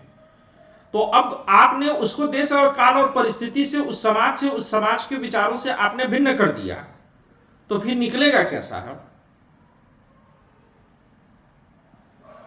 विचार तो तभी आएंगे ना जब आप एक सामाजिक स्थिति में होंगे। तो इसलिए उन्होंने जहां पर ले जाकर के खड़ा कर दिया, वहां से सामाजिक विचार, क्यों चिंता ही क्यों करेगा आप समाज की?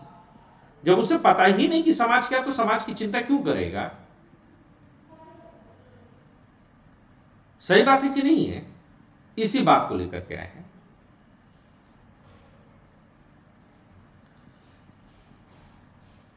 जैसे कि भारत में बहुत सारे लोग मानते हैं कि उनके यहां जो अनाज पैदा होता है, उस अनाज का एक हिस्सा जो है देवता को भी जाना चाहिए। पंडा को भी, हम अपनी ससुराल से आ रहे हैं। हाँ जी सर, हाँ। तो उनके यहाँ बढ़िया से चावल पैदा हुआ, तो बोले कि 2 कुंतल चावल जो है वो अपने मंदिर में दान करेंगे, जहाँ से उनकी अपनी परंपरा चलती है। अब 2 कुंतल चावल मंदिर में चला जाएगा। हाँ सर, दिया जाता है दान में। तो लेकिन पाकिस्तान का समाज भी क्या इसी तरह से सोचेगा? नास्तिकों का समाज भी क्या इसी तरह से सोचेगा? नहीं। तो जो हमारे विचार वो कहां से है? हमारी अपनी परिस्थितियों से। हमारे समाज। तो इसी बात को समुदायवादी इसकी आलोचना करते हैं। अब अपर्णा ये चीज क्लियर हुई कि रॉल्स का स्वार्थ कहां पर है।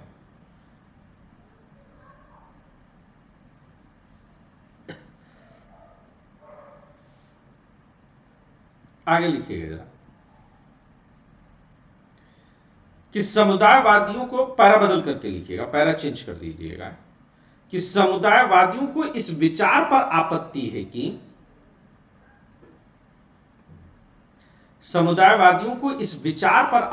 है कि सामाजिक, आर्थिक और सांस्कृतिक संदर्भों से पूरी तरह से, कि सामाजिक, सांस्कृतिक और आर्थिक संदर्भों से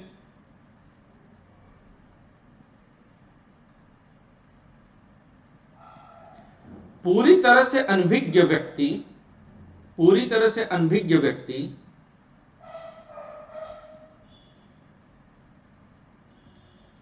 अपने विकल्पों का चुनाव कर सकते हैं।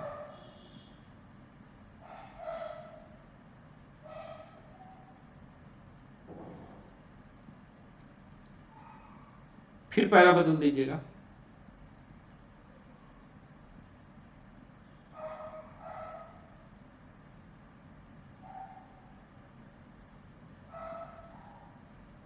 समुदायवादी यह मानते हैं कि समुदायवादी यह मानते हैं कि शुभ की अवधारणा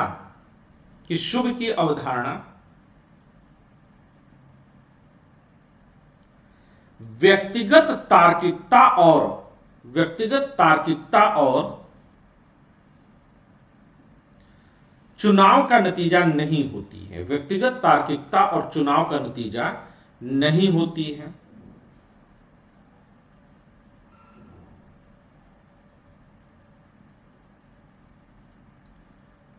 दरअसल शुभ की अवधारणा, अब एक चीज और भी समझिएगा, जंगल में अकेले रहने वाले व्यक्ति को अच्छे या बुरे से कोई फर्क ही नहीं पड़ता है। जंगल में दो लोग अकेले रहते हैं, वो क्या करते हैं इससे क्या फर्क पड़ता है। एक आदमी अकेला रहता है, दो आदमी रहते हैं, उनके बीच में क्या संबंध बनता है इसका किसी से कोई लेना देना नहीं। वहां शुभ नहीं है, वहां अशुभ नहीं है।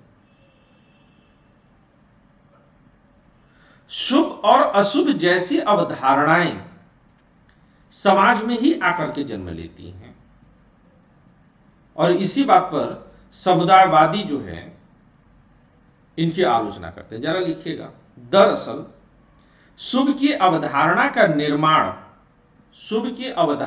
निर्माण एक समुदाय द्वारा सामूहिक रूप से किया जाता है। शुभ की अवधारणा का निर्माण एक समुदाय द्वारा सामूहिक रूप से किया जाता है।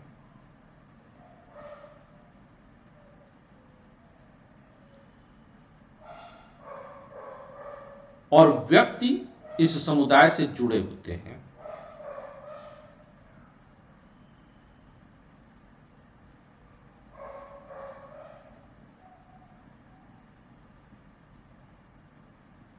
शुभ की अवधारणा यह बताती है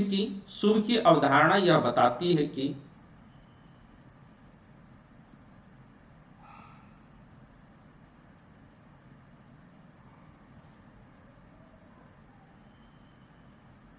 एक समुदाय द्वारा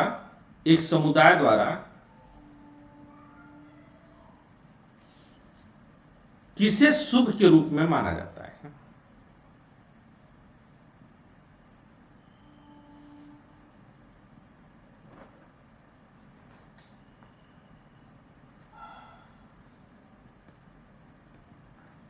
आगे लिखिएगा, माइकल वाल्जर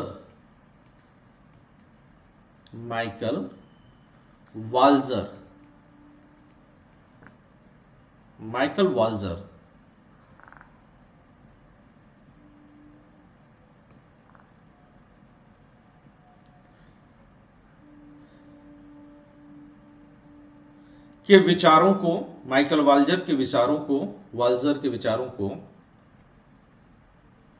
रॉल्स के सिद्धांत की समुदायवादी समीक्षा का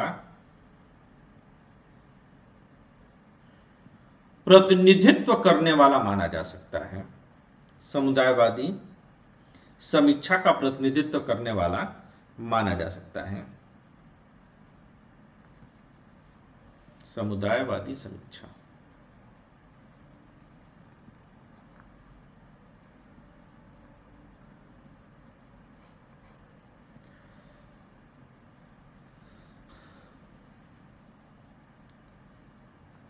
माइकल वाल्जर की बुक का नाम क्या है?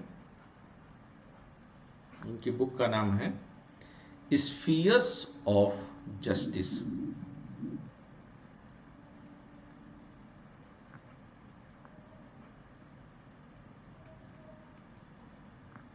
Sphere of justice.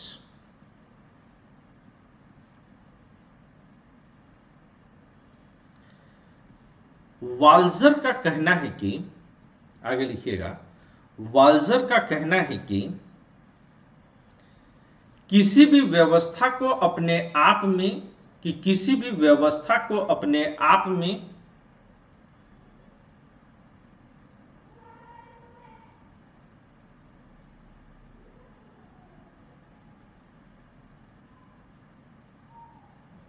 किसी भी व्यवस्था को अपने आप में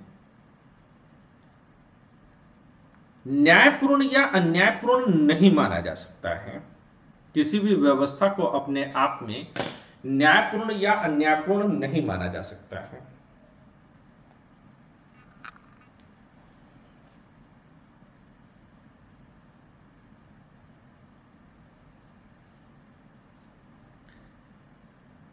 सिर्फ किन्हीं वस्तुओं से जुड़े सामाजिक अर्थ के आधार पर ही, सिर्फ किन्हीं वस्तुओं से जुड़े सामाजिक अर्थ के आधार पर ही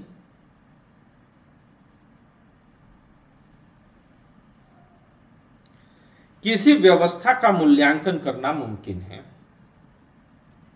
किसी व्यवस्था का मूल्यांकन करना मुमकिन है।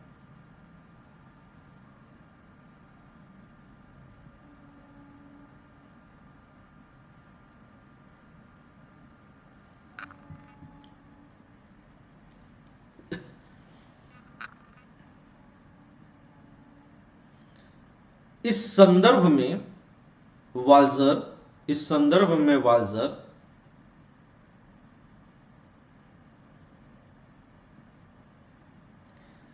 जाति व्यवस्था पर आधारित एक समाज का उदाहरण देते हैं। जिसमें किसी व्यक्ति का उदाहरण देते हैं, जिसमें किसी व्यक्ति का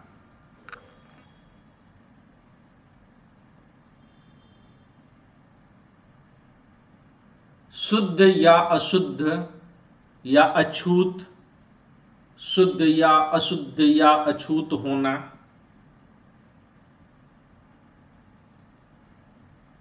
उसके जन्म के आधार पर तय होता है। उसके जन्म के आधार पर तय होता है।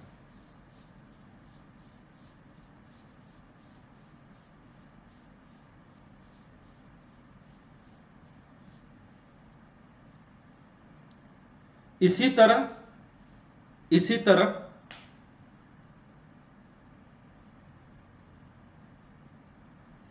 किसी व्यक्ति की पानी, जमीन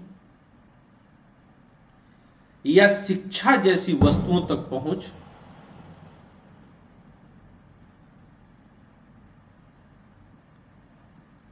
उसके जन्म के आधार पर तय होती है। उसके जन्म के आधार पर तय होती है।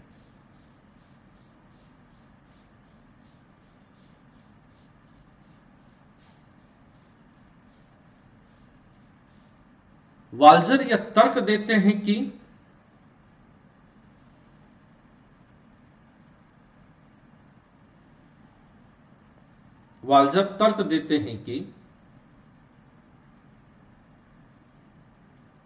जब तक किसी समाज के सभी सदस्य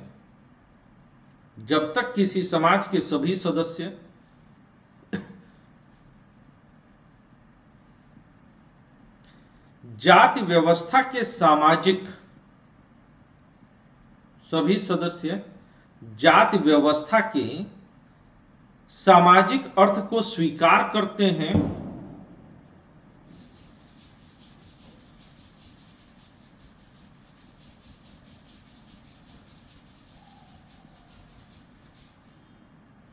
तब तक न्याय का तात्पर्य यह होगा कि इसके अनुसार होने वाले वितरण को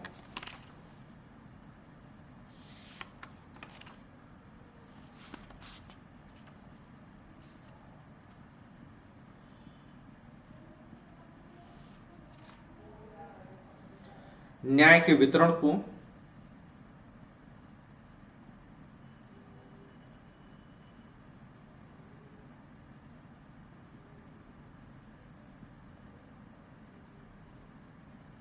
इसके अनुसार होने वाले वितरण को कायम रखा जाए।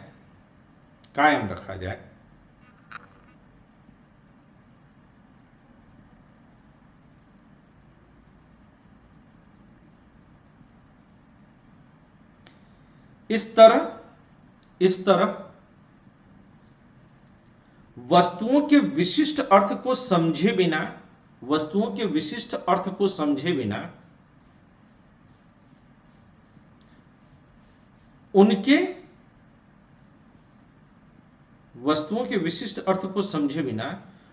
वितरण का फैसला नहीं किया जा सकता है। अब इसे काफी हद तक आप भारतीय परिस्थिति से भी जोड़ करके देख सकते हैं कि भारत में जिस तरह से जाति व्यवस्था काफी लंबे समय तक रही और लोग जाति व्यवस्था को उचित मानते हैं। आज की भी तारीख में अगर आप देखिए तो राम मंदिर बनना या धर्म के नाम पर मारकाट करना या पृथ्वीराज चौहान को गुर्जर और इसमें बांट दिया जाना, तो अगर समुदाय के लोग ये समझ लेते हैं कि वह उनका ही जो है यही आधार है, तो वह उसी आधार पर वस्तु के वितरण को लेकर के चलना चाहते हैं। तो वो कहते हैं कि पहले वस्तु को समझिए आप कि उसका सामाजिक मूल्य क्या है और तब उसके वितरण को सुनिश्चित कीजिए। इसी बात को कहते हैं। इस तरह वस्तुओं के विशिष्ट अर्थ को समझे बिना उनके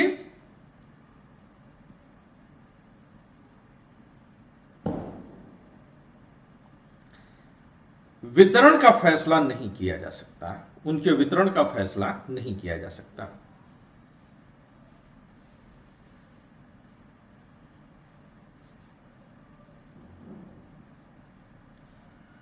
पैरा चेंज करके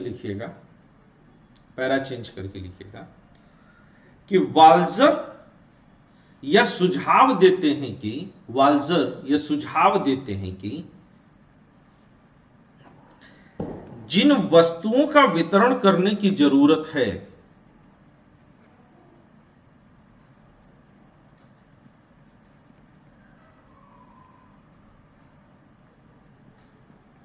जिन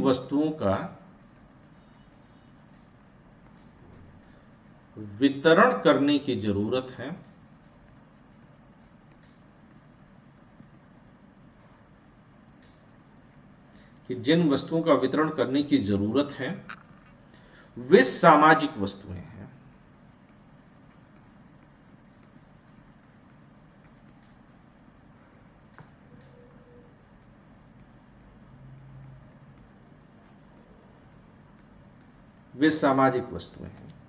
इसका कारण यह है कि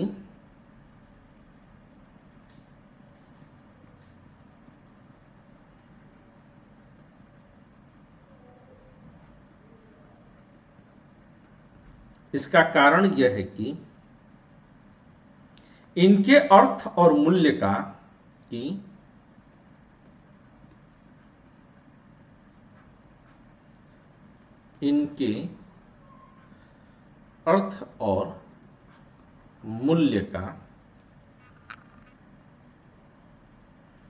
सामाजिक रूप से निर्माण होता है।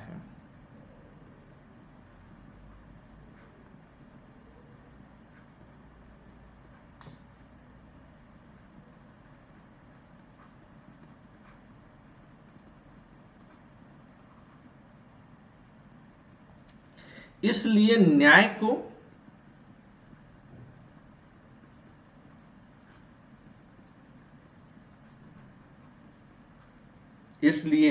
को अमूर्त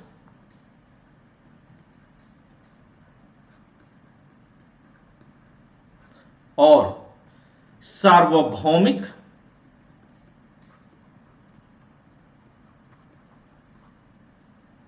सिद्धांतों के आधार पर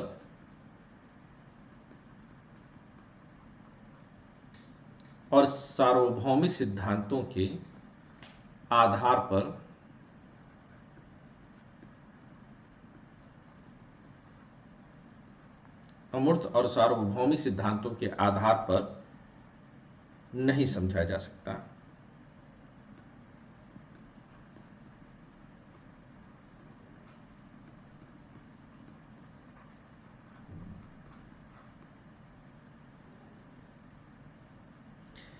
इसकी जगह पैरा चेंज करके आ जाइएगा, इसकी जगह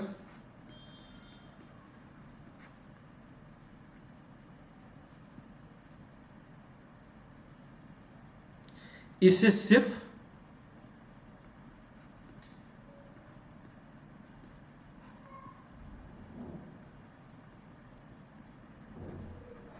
सामुदायिक रूपरेखा के भीतर ही समझा जा सकता है।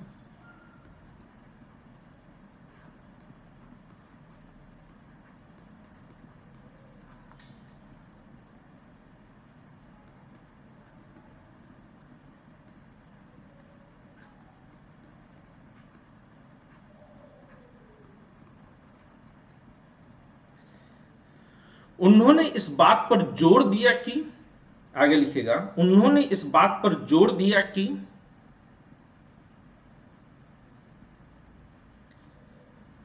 विभिन्न सामाजिक वस्तुओं का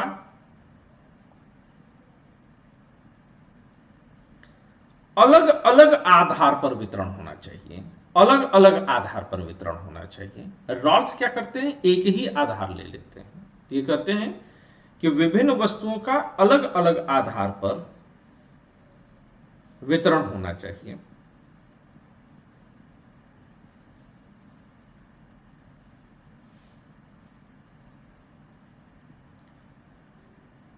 यहां यह स्पष्ट कर देना आवश्यक है कि अलग अलग आधार पर वितरण होना चाहिए। यहां पर यह स्पष्ट कर देना आवश्यक है कि यह अंतर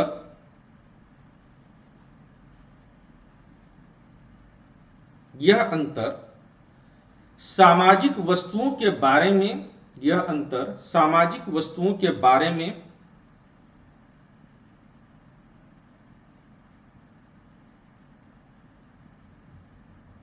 विभिन्न तरह की समझ से उत्पन्न होंगे,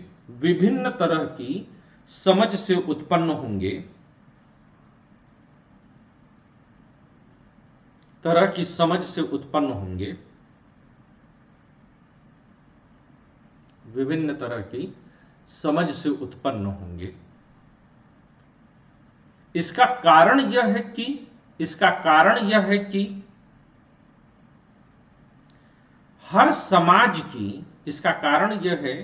कि हर समाज की अपनी विविध और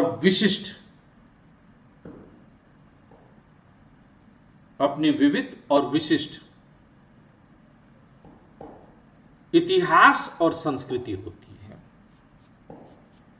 विविध और विशिष्ट इतिहास और संस्कृति होती है।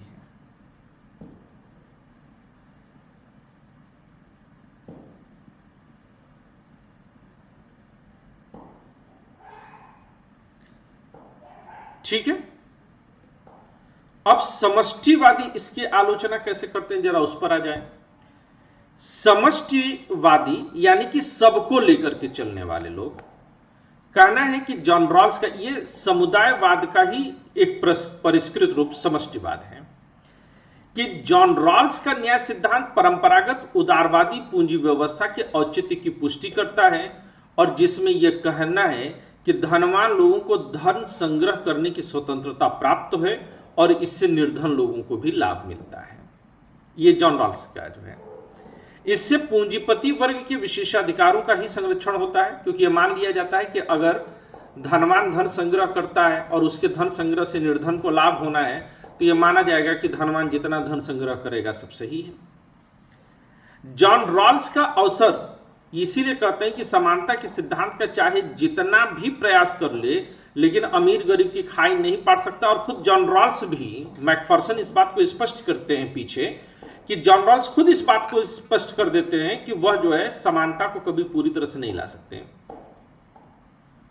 दूसरी कमी यह है कि जॉन रॉल्स का न्याय सिद्धांत यह भी नहीं बता पाता है कि सबसे कमजोर स्थिति में कौन लोग हैं। जॉन रॉल्स ने अपने न्याय सिद्धांत में यह स्पष्ट नहीं किया कि व्यक्तियों या समूहों को किस आधार पर हीनतम माना जाएगा, क्योंकि अगर किसी आधार पर हीनतम मान लिया तो वह जो मूल स्थिति है जहां पर कि कोई आधार ही नहीं है, कोई वर्गभेद ही नहीं है, वह फिर टूट जाता है। तो ये कंफ्यूजन है। अगर ये हम मान भी ले कि केवल आर्थिक आधार पर कोई हीन है तो प्रतिभा या योग्यता का उल्लंघन होगा और यह व्यक्ति की भावात्मक सुरक्षा को जो है ठेस पहुंचाएगा। और इस तरह से कहा जाए तो मार्क्सवादी, समुदायवादी, समष्टिवादी, उदारवादी सबने जॉन रॉल्स की आलोचना की। लेकिन इसका यह मतलब नहीं है कि जॉन रॉल्स का न्याय सिद्धांत महत्वहीन है, बल्कि ईमानदारी की बात यह है कि यह अपने जितने भी पहले के सिद्धांत हैं उनसे एक कदम आगे जाता है और इसने जो है कहीं न कहीं सरकारों को कल्याणकारी स्वरूप अपनाने की प्रेरणा दी। पूंजीवाद के उत्कट स्वरूप को कहीं न कहीं इसने कम किया और जितनी भी संवैधानिक सरकारें द्वितीय विश्व युद्ध के बाद बनी सब इसी आधार पर चलने का कोशिश करती हैं और इस तरह से जॉन रॉल्स का प्रभाव बना रहेगा। कल हम लोग क्या करेंगे, आज की क्लास को मैं यहीं पर ओवर करता हूं। कल हम लोग नारीवादी विचारक कैसे जॉन रॉल्स की आलोचना करते हैं जरा उस पर भी एक बार नजर डाल लेंगे और अमर्त्य सेन कैसे जॉन रॉल्स का जो है विस्तार देते हैं उस पर भी नजर डालेंगे। तो लेकर के चलेंगे। उम्मीद है कि काफी दिन बाद हम मिले, लेकिन मजा आया होगा आज।